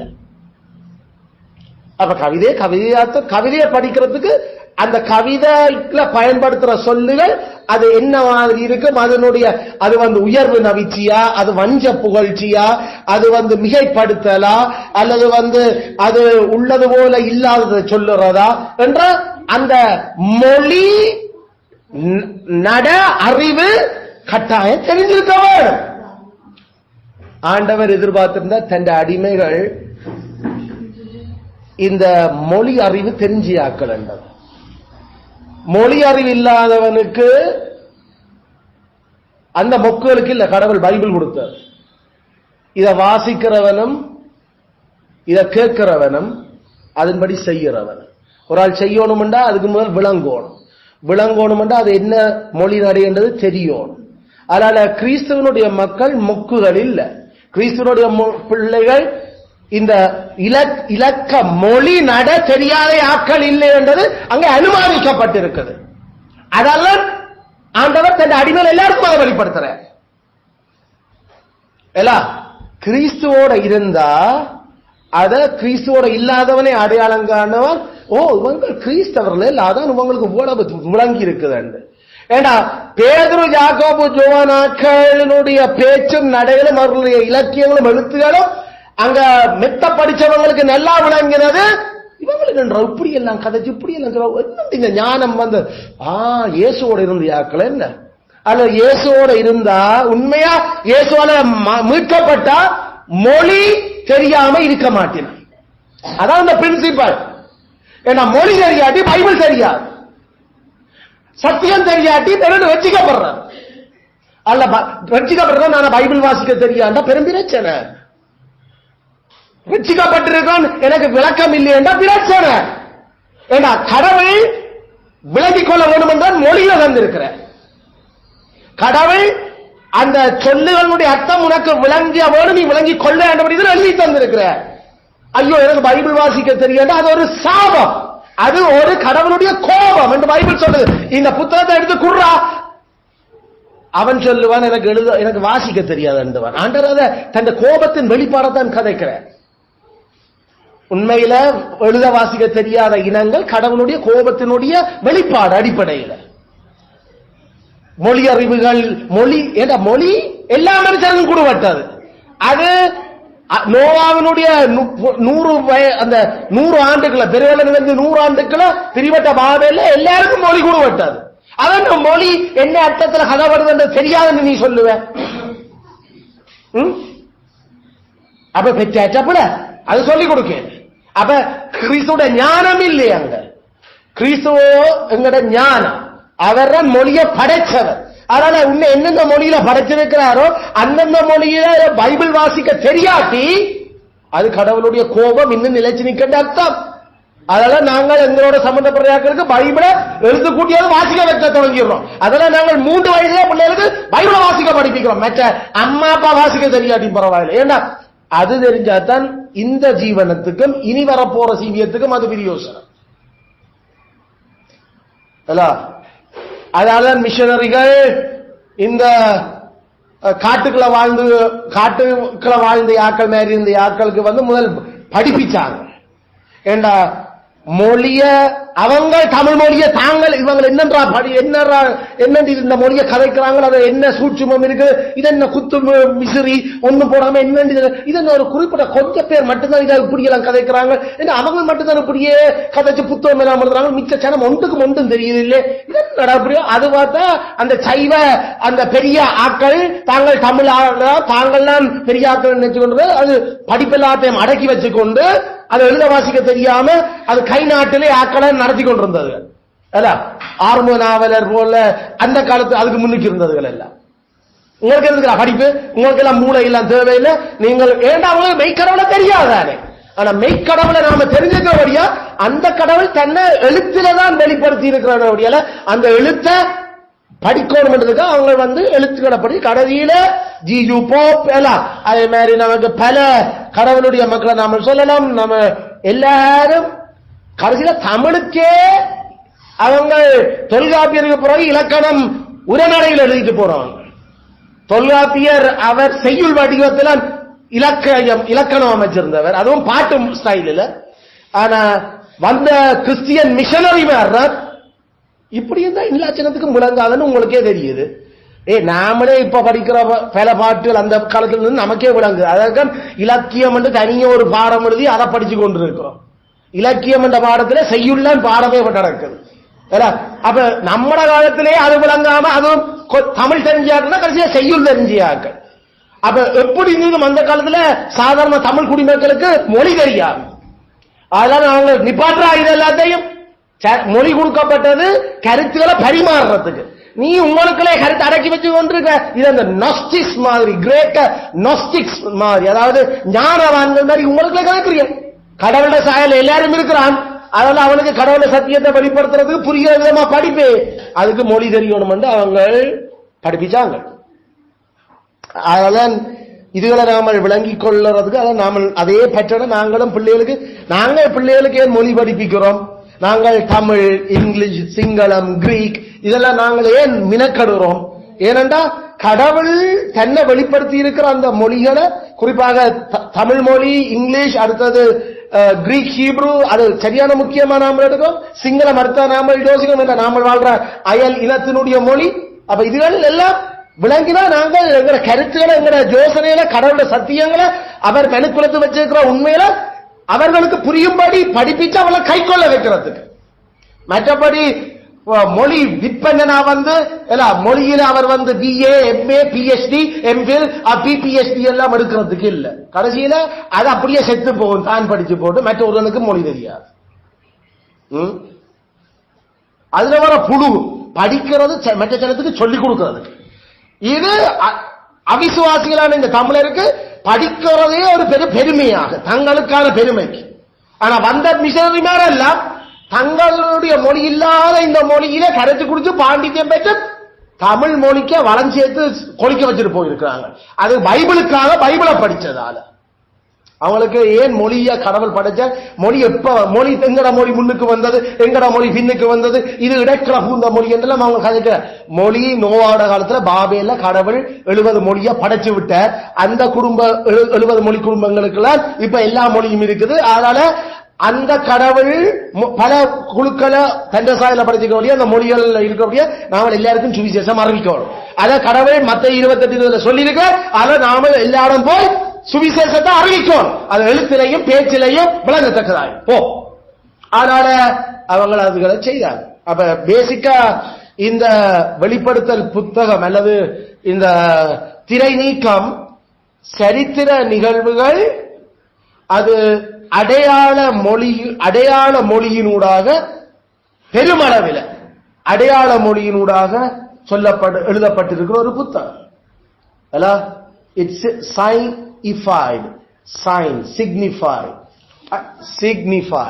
சயின்ஸ் என்று நாம அப்ப சொல்றது சயின்ஸ், சிம்பிள், மார்க், இதுல எல்லாத்தையும் நாம இங்கிலீஷ்ல சொல்லலாம். உண்மையில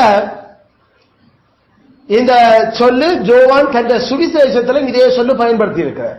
ஜோவான் 12:33, ஜோவான் 18:32, ஜோவான் 21:19 அதுலயும் இதே இந்த சொல்லு செமைனியோ செமைனோ செமைனோ என்ற அந்த சொல்லு அவர் இந்த இடங்கள்ல பயன்படுது. அந்த இடங்கள் ஒவ்வொன்றுகளையும் இது இதான் குறிக்குது.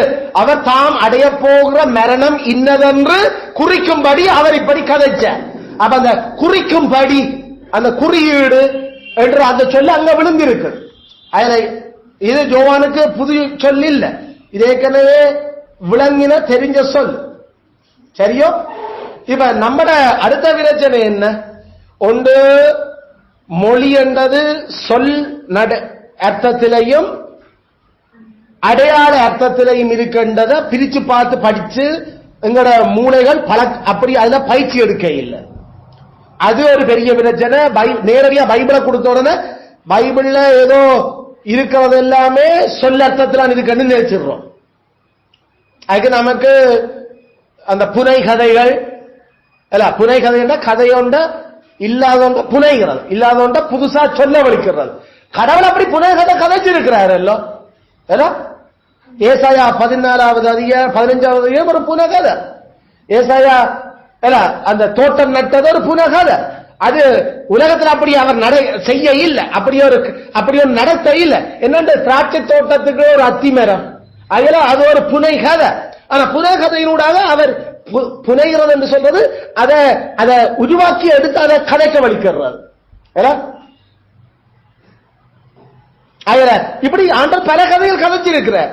ஆகிய நாமளும் அப்படிப்பட்ட ஆனா பிரியோசனமான அறிவோட சம்பந்தப்படுத்தி ஒழுக்க சட்டங்களை வெளிப்படுத்தத்தக்கதாக அந்த கதைகள் இருக்க வேண்டும். அதை போட்டு ஃபேண்டசி என்று சொல்லி போட்டு கடவுளுடைய சட்டத்தை முரணான ஃபேண்டசி கதையெல்லாம் கதைக்கலாம். புனகதைகள் கடவுளுடைய வேதத்துக்கு முரணாக ஆட்கள் ஜோசிக்க வைக்கிறதெல்லாம் நாம எழுத இயலாது. கத்தர் கதைச்ச புனகதையெல்லாம் தந்த உடன்படிக்கைக்குள்ள நின்று ஆட்கள் யோசிக்க வச்ச கதை. ஈவன் இந்த கதைகள் கூட இந்த கதையில் நமக்கு இந்த எழுத்தாக்கங்கள் கூட அப்படிப்பட்டதான். ஆண்டவர் அதை விளங்க அதை தன் சட்டத்துக்கு ஒரு கதைக்கிறார். இரண்டாவது விஷயம் நமக்கு விளங்க வேண்டியது இந்த சத்திய இந்த விடயத்திலேயே அந்த அடையாளங்கள் நமக்கு பரிச்சயமாயிருக்க வேண்டும். அடையாளங்கள் பரிச்சயமாயிருக்க வேண்டும். அடையாளங்கள்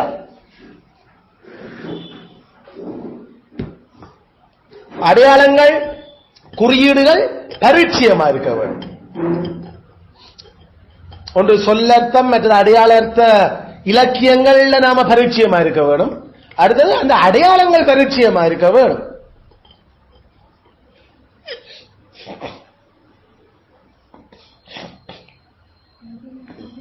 மோட்டார் பைக் நாம ஓட தொடங்கிட்டோம் அல்லது லைசன்ஸ் எடுத்து ஒரு வாகனம் ஓட்ட தொடங்குறோம் என்று சொன்னா நமக்கு முதல் படிப்பிக்கிறது என்ன? வீதி போக்குவரத்து ஒழுங்குகள். அந்த வீதி போக்குவரத்து ஒழுங்குகள்ல இடக்கை பக்கமாக எப்பவும் ஓட வேண்டும் என்றது அதுல ஒரு சைன் ஒன்றும் இல்லை, ஒரு அடையாளம் இல்லை. ஆனா அதை சொல்லிக் கொடுப்போம். ஆனா இடக்கை பக்கமா தானே நீங்கள் ஓடணும்னு சொன்ன பிறகு இடக்கை பக்கமா ஓடைக்குள்ள அதுக்கு பிறகு 200 சைன் படிக்கிறாங்க. 100-150 சைன் அதுல இருக்கு. பம்பிங் வந்தா எப்படி, முன்னுக்கு ரயில்வே கடவை இருக்குதுண்டா எப்படி, முன்னுக்கு பாடசாலை இருக்குதுண்டா என்ன, பக்கத்துல நீதிமன்றம் வைத்தியசாலை இருந்தா என்ன, ஒலிபெருக்கிய ஹோனை போட்டு இப்படி வெட்டி இருந்தா என்ன, ஒரு கோடை அம்புக்குறி போட்டுட்டு அத வட்டத்துல போட்டு இப்படி வெட்டி இருந்தா என்ன, அதை 2 கோடா வெட்டி இருந்தா என்ன, அல்லது முன்னுக்கு ஒடுங்கிய பாதை வருகிறண்டா எப்படி, முன்னுக்கு வழுக்கும் ரோட் இருக்குதுண்டா என்ன. வழுக்கும் ரோட்டு உண்டு சட்டம் போட்டு கொண்டிருக்க மாட்டா. அதுல ஒரு போர்டை நிப்பாட்டி போட்டு காட்டிருப்பான் வழுக்கிற அந்த படம் வேண்டா எப்படி. இப்ப கேள்வி, ஒரு காரை போட்டு சில்ல இப்படி ஓடுற மாதிரி கார். அப்ப எங்களுக்கு இப்ப அந்த அடையாளம் என்னன்னு எங்களுக்கு பரிச்சயம் இல்லாட்டி நாம அதுவும் விளங்காம ஒரு வந்த ஸ்பீட்ல ஓடுவாங்க. அது வலிக்கு கவுண்டு போய் கேட்கல. அதுக்கப்புறம் படியா இதுல இன்னும் சைட் போர்டு இருந்ததுதான் என்ன. முன்னுக்கு அவர் இப்படி போட்டு இது போட்டு ஒன்றுக்குங்க இது முன்னுக்கு மலை உண்டு நாம சொல்றேன், முன்னுக்கு வீதி தடை ஒன்று உண்டு நாம் சொல்றோம். Road bumpers, pumping. அப்ப முன்னுக்கு அந்த ரோட்டை கொஞ்சம் போட்டு நாம வேகத்தடைக்கு ரோட்ல பம்பிங் போட்டுருவோம். அப்ப அதை துள்ளி பார்த்தோம்னா கார் புழும் துள்ளி பாயும். அப்ப அதை தொடக்கத்திலே இடக்கை பக்கமா ஓடைக்குள்ள எங்களுக்கு முன்னால என்ன சயின்ஸ் இருக்குன்றது பார்க்காம ஓடையிலாது. அந்த சயின்ஸ் பார்த்த அப்புறம் நாம ஓடுறோம்னா நமக்கு விளங்க இல்லையா? அப்ப வைத்தியசாலைக்கு முன்னால மஞ்சள் கோட்ல இந்த ரோட்டோட நடுவில் இப்படி இப்படி இப்படி இப்படி வெட்டி போட்டிருக்க, அதனுடைய அடையாளம் என்ன? அது சொல்ற செய்தி என்ன? அல்லது சில ரோடுகள்ல அப்படியே நடுவில் நேர் கோடு அடிச்சிருக்கான் ஒயிட்ல, சில இடங்கள்ல நீண்ட ஒரு ஒரு ஒரு என்ன சொல்லுவோம், ஒரு 2 மீட்டர் கோடு, 2 மீட்டர் கோடு, 2 மீட்டர் கோடு, சிலர்கள் 1 மீட்டர் கோடு, 1 மீட்டர் கோடு, 1 மீட்டர் கோடு. அந்த கோடு தான் 2 மீட்டர் கோடா 1 மீட்டர் கோடா? ஏண்டா இந்த கோடு வரை போட்டு ஏண்டா 2 மீட்டர் கோடு பெரிய கோடு போட்டுறாண்டா, அப்ப அதனுடைய அர்த்தம் அங்கால ரோட் கிராசிங் கொண்டு வர்றது சந்திக்க போகுது. ஆனா 1 மீட்டர் கோடு மாதிரி சின்ன கிட்டடியில ரோட் கிராசிங் ஒன்றும் இல்ல. அப்ப நாம ஓவர்டேக் பண்ணலாம். ஆனா அந்த கோடு கொஞ்சம் 2 மீட்டர் 3 மீட்டர் நின்றுதா, அப்ப நாம ஓவர்டேக் பண்ணலாது. இந்த ரோட் சைன்களுடைய அர்த்தம் தெரியாம, அதோட பரிச்சயம் இல்லாம நாம ரோட்ல ஓட வழிகட்டா ஃபைன் கட்ட வேண்டிய என்னடுது ஃபைன் கட்ட வேண்டிய, ஆக்சிடென்ட் பண்ண வேண்டிய, மற்றவனையும் ஆக்சிடென்ட் ஆக்க வேண்டிய. கனவே அப்படித்தான் இந்த வெளிப்படுத்தல் புத்தகத்துல முட்டி மோதி கன விசுவாசிகளுடைய விசுவாசத்தை ஆக்சிடென்ட் ஆக்கி கொண்டு தாங்களும் ஆக்சிடென்ட் ஆகி நடந்து கொண்டு இருக்கு. அடையாளம் என்றா நினைச்சிடக்கூடாது, நாமல் விரும்பின அர்த்தம் சொல்லிடலாம். அதான் அந்த ஆக்சிடென்ட். அதுல போட்டிருக்கிற அடையாளத்துக்கு ஒரு குறிப்பான விளக்கம் இருக்கு, குறிப்பான அர்த்தம் இருக்குது. அந்த அர்த்தத்தை விளங்கிக் கொள்றதுக்கு நாம அந்த அடையாளத்தோட பரிச்சயப்பட்டிருக்க வேணும். ஆனா தமிழக எங்களுக்கு இந்த அடையாளங்கள் பரிச்சயம் இல்லை. ஏன்? இந்த அடையாளங்கள் எபிரேய வேதத்தில் இருந்து எடுக்கப்பட்ட அடையாளங்கள். எபிரேய வேதம் என்று நாம கதைக்கிறது 39 புத்தகம். அப்ப பழைய ஏற்பாட்டு தரோவா அந்த விளங்கி அதனுடைய அடையாளங்கள் அந்த சைன் போர்டுகள் காணாத யாக்களுக்கு இந்த கிரேக்கத்தில் எழுதப்பட்டிருக்கிற இந்த புத்தகம் அது லைசன்ஸ் எடுத்தாராம், ஆனா எல்லாம் ஆக்சிடென்ட் ஆமன்ற மாதிரி ஆகிடுது. அப்ப அவளுக்கு சயின்ஸ் பரீட்சை இல்லை. உண்மையில அப்படி முதல் அதுக்கு லைசன்ஸ் கொடுத்தது விட அந்த அதாவது நான் சொன்னார், இந்த வேதத்துக்கு விளக்கம் கொடுக்கிற வியாக்கியானப்படுத்துற வேலை மூப்பருக்குரியது. முக்கியமா அந்த வேதத்தை சபையை நடத்துற ஆட்களுக்குரிய, அது தனித்தனியா எல்லாரும் பைபிள் எடுத்தவன் எல்லாம் வியாக்கியான் என்று வலிக்கிட கூடாது. அதுக்கண்டு ட்ரெயின் பண்ணி கடவுள் தன் ஆவிய விசேஷித்த விதமா கொடுத்து கிறிஸ்துவால தகுதிப்படுத்தப்பட்டுதான் இந்த நிலைமைக்கு கொண்டு வரப்படுறது. நம்ம விசுவாச அறிக்கையில படிக்கிறாங்க. அது அப்படிப்பட்ட ஆட்களுடைய இரவாத்த படிக்கிற இருந்து படிக்கிற ஆட்களுக்கு வடிவங்கள் விளங்க தொடங்கிறோம். அவர்கள் அதை வடிவம் விளங்கப்படுத்துகிறோம் பிறகு. ஆனா பரிசுத்தாவியால நிரப்பப்படாம கிறிஸ்துவால தகுதிப்படுத்தப்படாம கடவுளால் அழைக்கப்படாத ஆட்களுக்கு இந்த எழுத்து நடைகளும் இந்த விடயங்களும் அவளுக்கு விளக்கம் இல்லை. கடையில் அவர்களும் பைபிள்ல கடவுள் எனக்கு இதை இந்த முறை வெளிப்படுத்திக்கிறோம், இதனுடைய இந்த அடையாளம் இதைத்தான் சொல்ல தாங்கள் சப்ஜெக்டிவ் இன்டர்பிரிட்டேஷன், அதாவது அகநிலை அர்த்தங்கள் கொடுக்க வலிக்கிறது. ஆனா நாம படித்ததில்லை, பைபிளுக்கு ஒரு நாளும் தனிப்பட்ட அர்த்தப்படுத்தல் இல்லை. வேதம் வேதத்தால்தான் விளங்கப்படுத்தப்பட வேண்டும். அப்ப இந்த அடையாளங்கள் எபிரேய கிறிஸ்தவர்களுக்கும் 1ஆம் நூற்றாண்டுல யோவான் எழுதியிருக்கிற சபைகளுக்கும் நல்லா விளங்கினது. சூப்பர் ஈஸியா இருந்தது அவங்களுக்கு. நான் அப்போ நான் தொடங்கல 66 புத்தகத்துல சூப்பர் ஈஸியான புத்தகம் இதுதான். ஏண்டா படம் காட்டி பிள்ளைகளுக்கு படிப்பிச்சா நல்லா ஈஸியா விளங்கும். இது படம் காட்டி படிப்பிச்சா படிப்பிச்சிருக்காரு கடவுள். ஆனா படம் காட்டி படிப்பிச்சாரு. இப்ப பைபிள்லயே சுத்த வர்ற புத்தகமா மாறி போச்சு. நாங்கள் ஏன் பிக்சரியல் புக் படிப்பிக்கிறோம், ஏன் படங்கள் காட்டி பிள்ளைகளுக்கு படிப்பிக்கிறோம்? ஏன்னா பிள்ளை ஈஸியா மண்டைக்குள்ள எடுக்கிறதுக்கு. ஆனா இந்த பைபிள்ல இருக்கிற படம் காட்டி படிப்பிக்கிற புத்தகம் தானியேல்ல கொஞ்சம், எசேக்கியேல்ல கொஞ்சம், வெளிப்படுத்தல்ல ஏறக்குறைய ஒட்டுமொத்தம். படம் காட்டுற புத்தகத்தை ஒரு நாள் நாம அந்த படங்கள் என்னத்தை சொல்லுதுன்றத பரிச்சயம் இல்லாட்டி பிழையா நாம அதுக்கு அர்த்தத்தை சொல்ல வழிகட்டுறோம். அப்ப அதான் இரண்டாவது பிரச்சனை இந்த புத்தகத்துல கனவேர் எடுக்கிற விஷயங்கள். இப்ப அர்த்தம் ஒன்று நேரடியா ஆண்டவர் டக்கண்டு அதுலயே சொல்லுற. நான் நினைக்கிறேன் சொன்ன மாதிரி 7 குத்து விளக்குகள் என்ன, அந்த நட்சத்திரங்கள் என்ன என்றவர், அல்லது அவர் சில வழியில அந்த மிருகத்தை காட்டிட்டு, அல்லது பெரும் மகா பட்டணம், த கிரேட் சிட்டி என்று ஆண்டவர் உதாரணத்துக்கு நாம வெளிப்படுத்தல 11வது அதிகாரம் வெளிப்படுத்தல்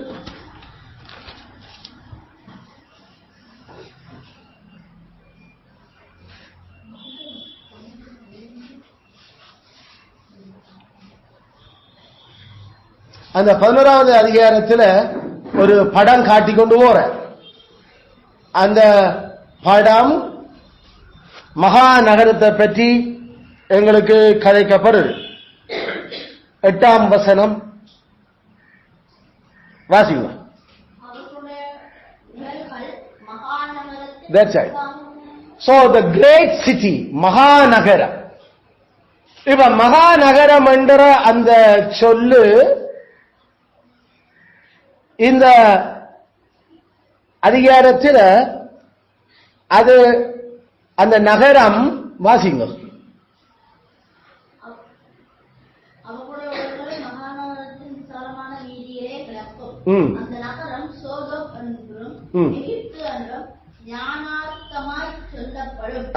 அப்ப அந்த மகாநகரம் என்ன விதத்தில் அது அந்த காட்டுறதே ஒரு படம், அந்த படத்துக்கு ஒரு விளக்கம் ஒன்று சொல்லுவீனம். அதான் ஞானார்த்தம். அந்த பொருள் அத சோதம் என்றும் அதை சொல்லலாம், எகிப்து என்றும் சொல்லலாம்.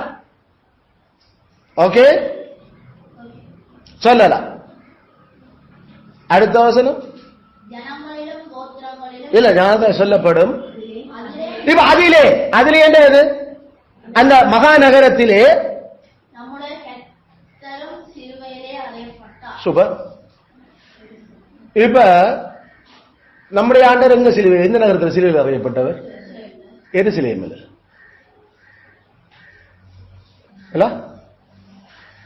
அப்ப இப்ப கவனிச்சு கொள்ளுங்க, அந்த மகாநகரம் அப்ப இந்த 11ஆம் அதிகாரத்தில் என்ன? சோதோமோ? சோதம் எப்பயோ அவன் உப்பு போட்டாச்சு கடவுள்.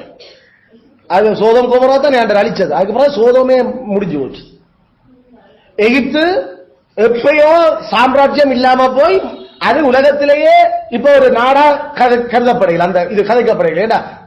அப்ப எகிப்து என்று மலைக்கப்பட்டிருக்கும், சோதம் என்று மலைக்கப்பட்டிருக்கும்.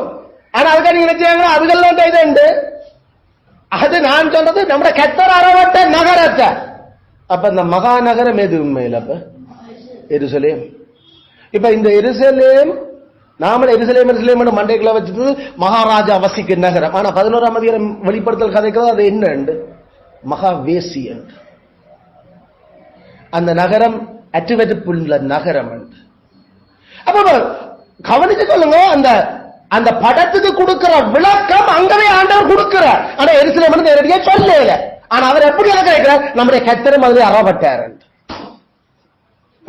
அப்ப அந்த படத்தை பார்க்கல. இப்ப நாம படத்தோட பரிச்சயம் இல்லாட்டி கர்த்தர் எந்த நகரத்தில் அறப்பட்டவர், அவர் எருசலேம் மாநகரத்தில் அறப்பட்டவர் போய் சொல்லு. எருசலேமுக்கு வழியிலே ஒருவனும் கொல்லப்படுறது இல்லையாண்டு. எருசலேமே கோழிகள் குஞ்சுகளை கூட்டி சேர்க்கமா எத்தனை நேரம் கூட்டி சேர்க்க தீக்கரிசில கல்லறிகிறவனே என்று இயேசு எத்தனை கதைச்சார். ஆகையால இப்ப இந்த நகரம் எது இப்ப தீக்கரிசில கொலை செய்தது, அந்த சாட்சிகளை 2 சாட்சியும் எது சாக்கொண்டது? அந்த எருசலேம். அந்த நகரத்துல கிறிஸ்து சாகரிக்கப்பட்டவர். அப்ப இப்ப எருசலேம் என்ற அந்த கள்ள போலி சமயம் நிறைஞ்ச நகரம் கர்த்தருக்கு அருவருப்பா மாறி இருந்தது. அதான் அந்த அர்த்தம். இதுக்கு ஒரு இந்த சப்ஜெக்டிவா ஒரு விளக்கம் கொடுக்க வேண்டிய தேவையில்லை. அதை ஒழுங்கா வாசிச்சு கத்தரங்க செத்தவர் எந்த நகரத்துல செத்தவர் பைபிளோட கம்பேர் பண்ணினா அதனை இதுக்கு முன்னுக்கு அதனை சோதோம் என்றும் அழைக்கப்படும் எகிப்து என்றும் அழைக்கப்படும் ஞான அர்த்தம் இருக்குண்டா அப்ப பழைய ஏற்பாடு தெரிஞ்சிருக்கணும் எங்க சோதோம் எங்க எகிப்து என்று அழைக்கப்பட்டது. அதான் சொல்றேன் இந்த நகரத்தை பற்றி. அப்ப சோதோம் ஏசாயா 1 அதிகாரத்தில் நாம முந்திய இந்த பிரசங்கம் கேட்டிருந்தோம். நாம சோதோமின் அதிபதிகளே கேளுங்கள், கொமோராவின் நகரத்தாரே கேளுங்கள். மாறுதன் முன்னணியும் கழுதைதன் ஆண்டரை மறியும் என்ற சனங்கள் அறிவில்லாமலும் நேரம் தெரியாமல் திரியுதுகள் என்று ஏசாயா உண்டല്ലോ. ஏசாயா உண்டு எடுத்து வாசிய அது எங்க வருது? 1:3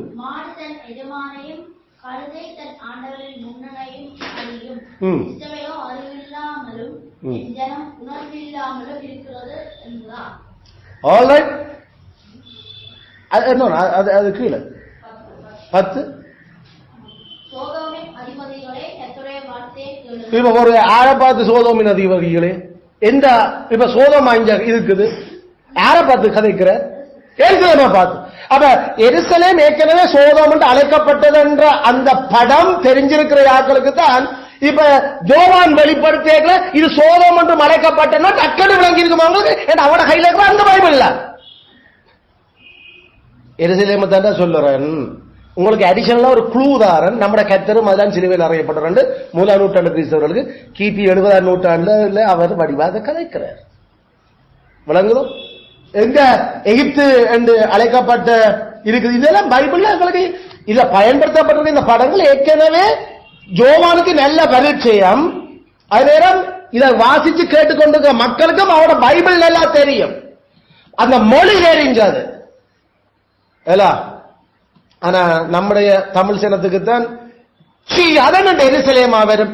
ஐயோ அது அந்த சோதம் திருப்பி எழும்பி வரப்போகுது, அந்த எகிப்து திருப்பி நாட்டை ஆள போகுது உலகத்தை. என்ன மொக்கு கதை? படம் படம் விளங்கையில படம் விளங்குதோ? இப்படி நாம நிறைய கதைகளாம். இப்ப அதுல படங்கள் பரிச்சயமா இருக்க வேணும். ஒரு நாளும் படம் பைபிளுக்குள்ள இல்லாம வேற படம் ஒரு நாளும் எடுக்க இல்லை. அவர் பைபிள்ல பழைய ஏற்பாட்டுல இல்லாத படம் ஒன்றும் புதிய ஏற்பாட்டுல கதைக்கப்பட இல்லை.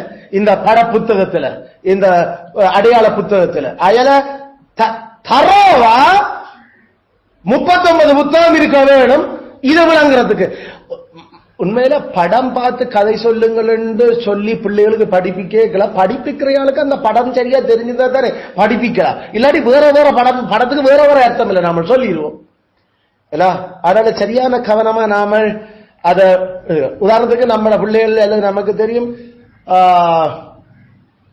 ஒரு ஓவல் ஷேப் போட்டு பிறகு அந்த ஓவல் ஷேப்ல இப்படி குத்தனத்துக்கு நீட்டுக்கு ஒரு ஓவல் ஷேப் போட்டு வடியா கவனிச்சு கொள்ளுங்க. சின்னவன் பெரியவன் ஓவல் ஷேப்ல ஒரு வட்டம் மாதிரி அந்த நீள்வட்டம், பிறகு குத்தனமா இப்படி நீள்வட்டம் அதுக்குள்ளேயே, பிறகு இப்படி ஒரு மேல் அரைக்கோளத்துக்கு இப்படி ஒன்று வெட்டி இருக்கு அந்த வட்டத்துக்குள்ள. அந்த நீள்வட்டத்துக்கு என்ன படம் வருது? ஒரு நீள்வட்டம். பிறகு அந்த நீள்வட்டத்துக்குள்ள இப்படி ஒரு கோடு கீறிப்பார். பிறகு அந்த மேல் அரைக்கோளம் நாம சொல்ற மேல நார்த் ஹெமிஸ்பியர் அது இப்படி கீறிப்ப ஒரு ஓவல் ஷேப். பிறகு நெடு நீள்வட்டம் அதுக்கு நடுவுக்களே வெளியில போகக்கூடாது அந்த வட்டம் இதுக்கு சரியா? அப்ப அதோட முட்டோணுமா எல்லாம் அந்த இதோட முட்டோணும். அடுத்தது அந்த மேல் வட அரைக்கோளத்தை அப்படியே வெட்டு ஃபுல்லா. அதான் கிரிட்டியல் வண்ணதி நான் பிடிச்சிருக்கு சொல்ற நீள்வட்டம் ஆயிலும் பெரிய வட்டம் சுமார் சின்ன நீள்வட்டம். பிறகு அந்த நீள்வட்டத்தினுடைய மேல் கோடும் நீள்வட்டத்தோட கீழ் கோட்டுக்குள்ளையுமே நிக்கத்தக்கதா நெட்டாங்கா இப்படி ஒரு ஒன்றுதான்.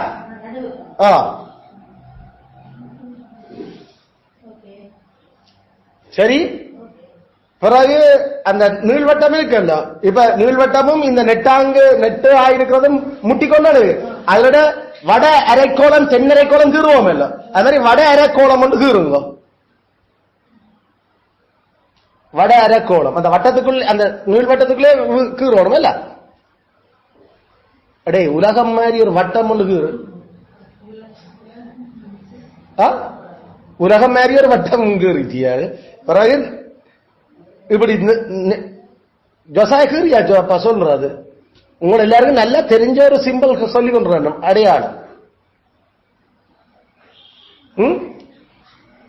ஐயாஜி பந்து மாதிரி இருக்குதா, வேற பந்து மாதிரி இருக்குதா, வேற வேற பந்துக்கு கீழே நாம கீற நாம ஹாம்ஸ்பியர் அந்த பந்து கீழையும் இப்படி வெட்டி இருக்கு, மேலையும் வெட்டி இருக்கு. பந்து இது மேல மட்டும்தான் இப்படி இருக்குது. அடே அதை கீறிச்சிங்களா நீங்கள் வடிவ?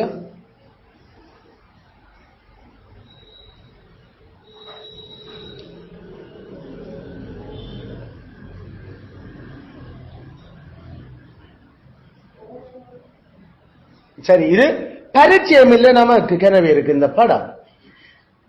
நாம ஒவ்வொரு இன்டர்பிரிட்டேஷன் சொல்ல வலிக்கிடுறோம். எக்ஸாக்ட்லி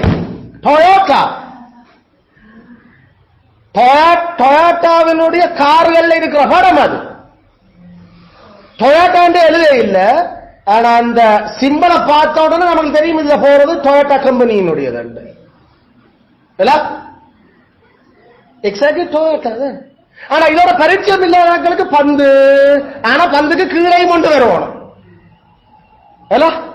அது பூமி மாதிரி, ஆனா பூமி மாறி, ஆனா பூமி இல்லை. அது அதை விளக்கம் தனிப்பட ஆக்கள் விளக்கம் கொடுத்தா எல்லா விளக்கமும் பொருந்தாது. ஒரே ஒரு விளக்கம் தான் அதுக்கு இருக்குது. கடைசி வரைக்கும் 2-3 விளக்கம் இல்லை அந்த படத்துக்கு.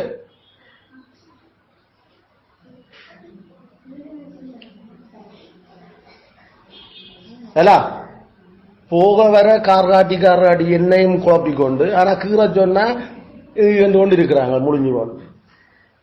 சரிண்ணே, அப்படித்தான் கனவேருக்கு. ஐயோ எத்தனை பைபிள வாசிக்கிற பிறகு நாம சொல்ற மாதிரி முன்னுக்கு இது இருக்குது அதை சொல்லி கொடுத்தா அப்புறம் ஓஹோ வெல்ல அப்படின்னு தான் நம்மளோட பரிச்சயம். ஆனா டக்குன்னு மண்டைக்குள்ள விரைகுது இல்லை. ஆனா கனவேருக்கு பரிச்சயம் இல்லை. ஏன்னா அந்த வாகனங்களோட சம்பந்தப்படாத ஆட்களுக்கு லேசில இது என்னென்று அடையாளம் அவனுக்கு அது அவசியப்பட இல்லை.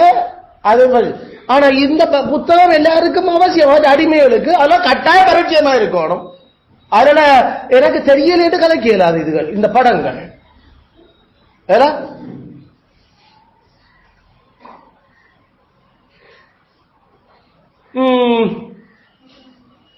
நமக்கு வேற எப்படி பரிச்சயமான படங்கள், பரிச்சயமான அடையாளங்கள். ஒரு 5 வட்டம் போட்டிருக்கும், அது மேல 3 வட்டம் கீழே 2 வட்டம். சரி, அதுல ஒலிம்பிக் சர்க்கிள்ஸ் அல்ல. ஆனா அதுல ஒவ்வொரு கலர்ல இருக்கும். அது 5 வட்டம் போட்டபடி ஒலிம்பிக் இல்ல, அதுல ஒரு கலர் இருக்கும். ஆனா எங்களுக்கு தெரியும் 5 வட்டம் போட்டா அது ஏதோ இதைத்தான் குறிக்க தொடங்குது. ஆனா கலர் இதுல வேற மாதிரி இருக்குது. எல்லாமே கருப்பு கலர்ல கீறி வச்சிருக்கிறார். அல்லது நாம 3 வட்டம் அல்லது 4 வட்டம் 3 வட்டம் ஓடுறது வையுங்க. சரி, ஒலிம்பிக்ல மேல 3 வட்டம் தானே, அந்த மாதிரி 3 வட்டத்துல மட்டும் கீறி இருக்கு. ஒலிம்பிக் அரை ஒலிம்பிக் கீறி இருக்கு சொல்றத. ஆவுடி டொயோட்டா மாதிரி ஆவுடி கம்பெனியினுடைய கார் அப்படித்தான் ஓடும். அவங்களுடைய சைன் அந்த 3 வட்டம் அப்படி ஒலிம்பிக் சர்க்கிள் மாதிரி தான் போட்டிருப்பாங்க. பார்த்தோம்னா அது ஆவுடி கார் தெரியுது. அப்ப 5 வட்டம் மேல 3 கீழே 2 ஓட்டம் இது ஒலிம்பிக். ஆனா 3 வட்டம் மட்டும் இப்படி போட்டிருந்தா இது ஆவுடி. இவருக்கு என்னது அந்த அதோட பரிச்சயமா இருக்க வேணும் அடையாளத்தோட. அடையாளத்தோட பரிச்சயம் இல்லாதாக்கெல்லாம் ஒவ்வொரு விளக்கம் சொல்ல வலிக்க. இது நியூரோவா இருக்குமோ, இது ஜூதாஸ் வந்துட்டானோ, ஐயோ இது திருப்பி டைட்டேஷன் எழும்பிட்டானோ. முதல் அடையாளம் அங்கே இருக்கிறா, அதை பாடியும் அதை விட்டு நீங்கள் வெளிப்படுத்தல் புத்தகம் மற்ற புத்தகங்கள் மாதிரியே மற்ற வேத புத்தகங்கள் மாதிரியே தனிப்பட்ட வியாக்கியானத்துக்குரியது அல்ல. அது வேதத்தை விளக்குற வியாக்கியானத்துக்குரியது. Bible interprets Bible, scripture interprets scripture. நான் என்ன நினைக்கிறேன்னா, இது இதுவா நீங்க ஒன்று நினைச்சோம் சொல்ல தவிர இந்த படத்துக்கு என்ன அர்த்தம் என்று ஒன்று இல்லை. அதெல்லாம் சொல்லி இருக்கும். இல்லாட்டி பழைய பல தெளிவாக சொல்லி. ஏண்டா இந்த புத்தகம் திரை நீக்கமே தவிர திரை மறைப்பில்லை. அதுல கவனமா நாம விளங்க வேணும். இந்த புத்தகத்தை விளங்க சரிதானே? ஆனா அது ஒரு முக்கியமான விஷயம். அப்ப ஒன்று பரிச்சயமாயிருத்தல், அடுத்தது அது உருவகமா அல்லது அடையாளமா அல்லது சொல்லர்த்தமான்றது நமக்கு புத்தகத்தை இலக்கிய நடைய நாமல் விளங்கிக் கொள்ள வேண்டும். இப்படி நாம செய்யறதினூடாக அந்த தனிப்பட்ட விளக்கம் கொடுக்க வேண்டிய தேவை வராது. 2-3 விளக்கங்கள் கொடுக்க வேண்டிய அவசியமும் இல்லை. அது என்னத்த ஆண்டவர் தன்னை மக்களுக்கு படிப்பிக்க வந்தாரோ அதை அப்படியே நாம சொல்லிட்டு போகல. இதத்தான் நாங்கள் இப்ப சில நேரம் இப்ப இல்ல கள்ளப்போது நேரம் அல்லது பிள்ளையாக அறிவியத்தனமான கனவேரை இதை நான் உடைக்கிறேன். இதுல எங்களுக்கு தெரியும் பிரதரன் பேர் சொன்ன அவர்கள் இந்த புத்தகத்தை எடுக்கல, இந்த புத்தகம் சொல்லத்தெல்லாம் முழங்கப்படுத்தணும் என்று முதலே யோசிச்சிருக்கீங்க. அதாவது அதுல ஒரு அடையாளமும் இல்ல, அதெல்லாம் சொல்லுதான். அப்படி என்ன அந்த திங்கள் வெள்ளி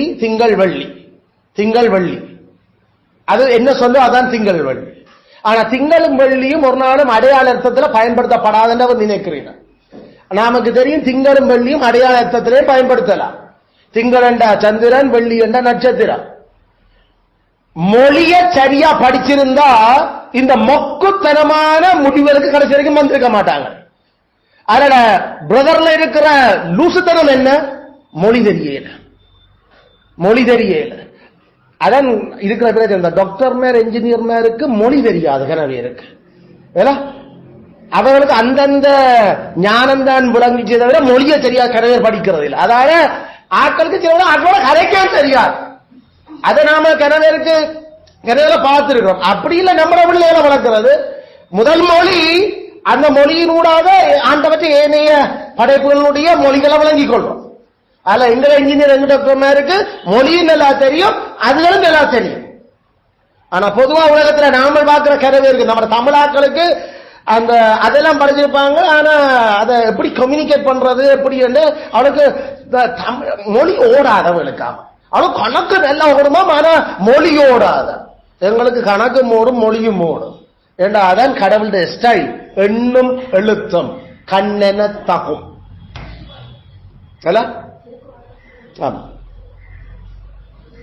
கண்ணுடையார் 2 கற்றவர் 2 கண்ணுடைய, கல்லாதவர் 2 புண்ணுடைய. அந்த 2 கண்ணும் இருந்து அவங்களே சொல்லிட்டாங்க. ஒன்று எண், மற்றது எழுத்து. ஒன்று மொழி, அடுத்தது அறிவு கணக்கு. அதுல பிரதரனாக்களுடைய முழு அந்த மொக்குத்தனமும் அதுல வெளிப்படும். அப்ப கொஞ்சம் நிப்பாட்டே அப்ப இந்த சிக்னிஃபை என்னோட அர்த்தம் கொஞ்சம் பைபிள ஆண்டவர் 1ஆம் வசனத்திலே சொல்லிட்டு தன் தூதரை அனுப்பி அடையாளப்படுத்தினது என்று அடையாளப்படுத்தி தான் எழுதியிருக்கிறார். அப்ப அடையாளமே இல்லைன்னு என்னன்னு நீ சொல்லுவ. அப்ப அதுக்கு என்ன விளக்கம் சொல்லுவாங்க?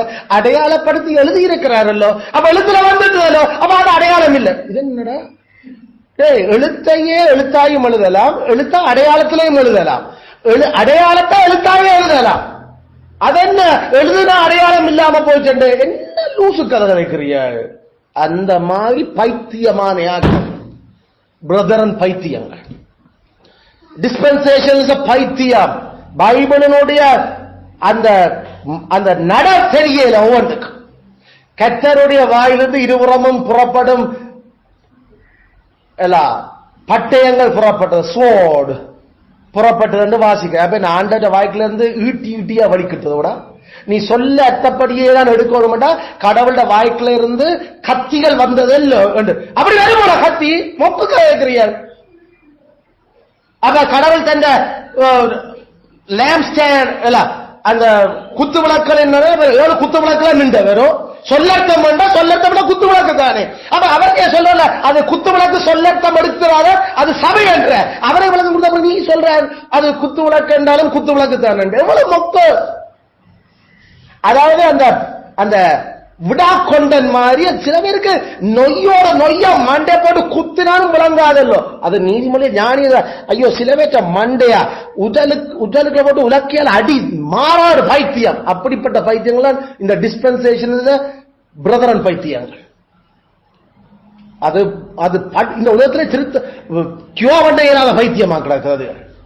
மற்ற பைத்தியங்களுக்கு ஏதாவது கொடுத்துக்கிட்டு ஏன்னா இது படிக்காத பைத்தியம் இல்லை. படிக்க என்று சொன்ன படிக்காத வைத்தியங்கள்.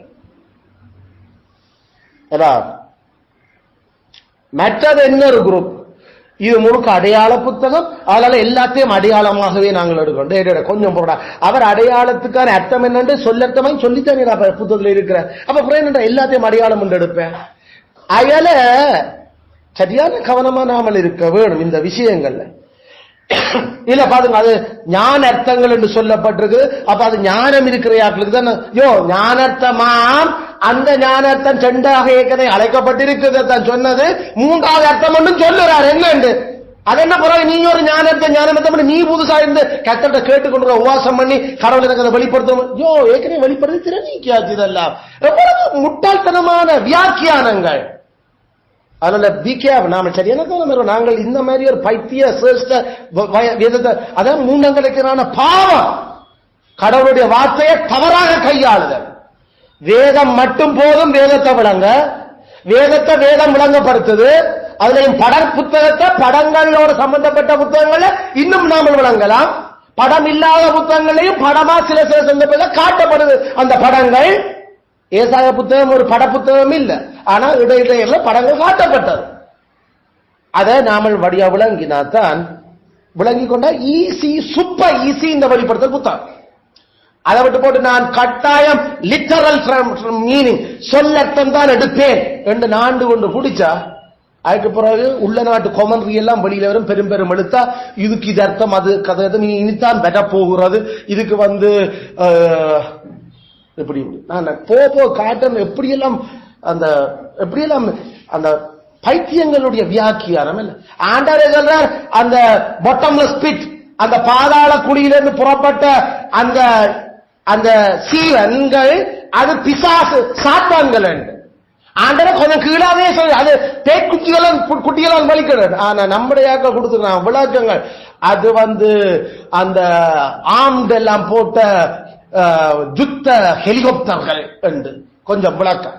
இன்னும் கொஞ்சம் அங்கால ஐயோ அதுக்கு நம்ம எப்படி விளக்கம் கொடுத்து கடைசியில பைபிளுக்கு இதுக்கு விளக்கம் கொடுத்தது 4ஆம் பேப்பர் படிச்சு உலகத்தில் இருக்கிற யுத்தங்கள் எல்லாம் படிச்சு அதுல இருக்கிறதுகள் பயன்படுத்தின மிசைல்ஸ் எல்லாம் படிச்சு இனி வரப்போற எல்லாம் படிச்சாதான் புத்தகம் விளங்க. கடவுளை எவ்வளவு ஈஸியா படத்தால காட்டி விட்டு இருக்கிறார்.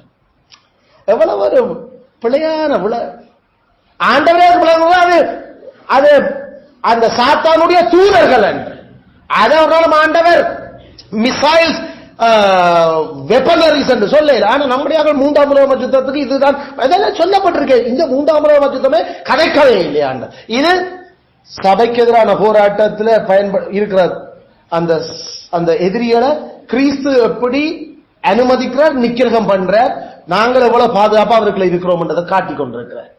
அதனால தேவையில்லாத விளக்கம் இப்பயும் என்ன எம்டி மோகனா என்னோ மோகன் அன்றையால் வேற இருந்து கழிச்சு கொண்டு யூடியூப்ல வெளிப்படுத்த ஒவ்வொரு விளக்கங்கள் ஒவ்வொரு பிளீஸ் இப்படியான இது இல்ல வேதம் எழுதி தரப்பட்டது. அது பிழையான அதுக்கும் அந்த சொல்லுக்கும் சம்பந்தமே இல்லை. This book is a book of symbols. இது ஒரு படங்கள் நிறைஞ்ச புத்தகம். படங்களோட பரிச்சயமா இருக்கணும். அதுக்கு பைபிள் பழைய படம் நல்லா தெரிஞ்சிருக்கணும். அந்த எழுத்து நட நமக்கு நல்லா தெரியணும். அது படமா இல்லாட்டி அது உண்மையான ஒரே பொருள் கொண்ட அந்த சொல்லாட். அது ரெண்டையும் வேறு பிரிச்சு பார்க்க நமக்கு தெரியும். கத்தராமே தொடர்ந்து நமக்கு கிருபையா இருப்பாராக.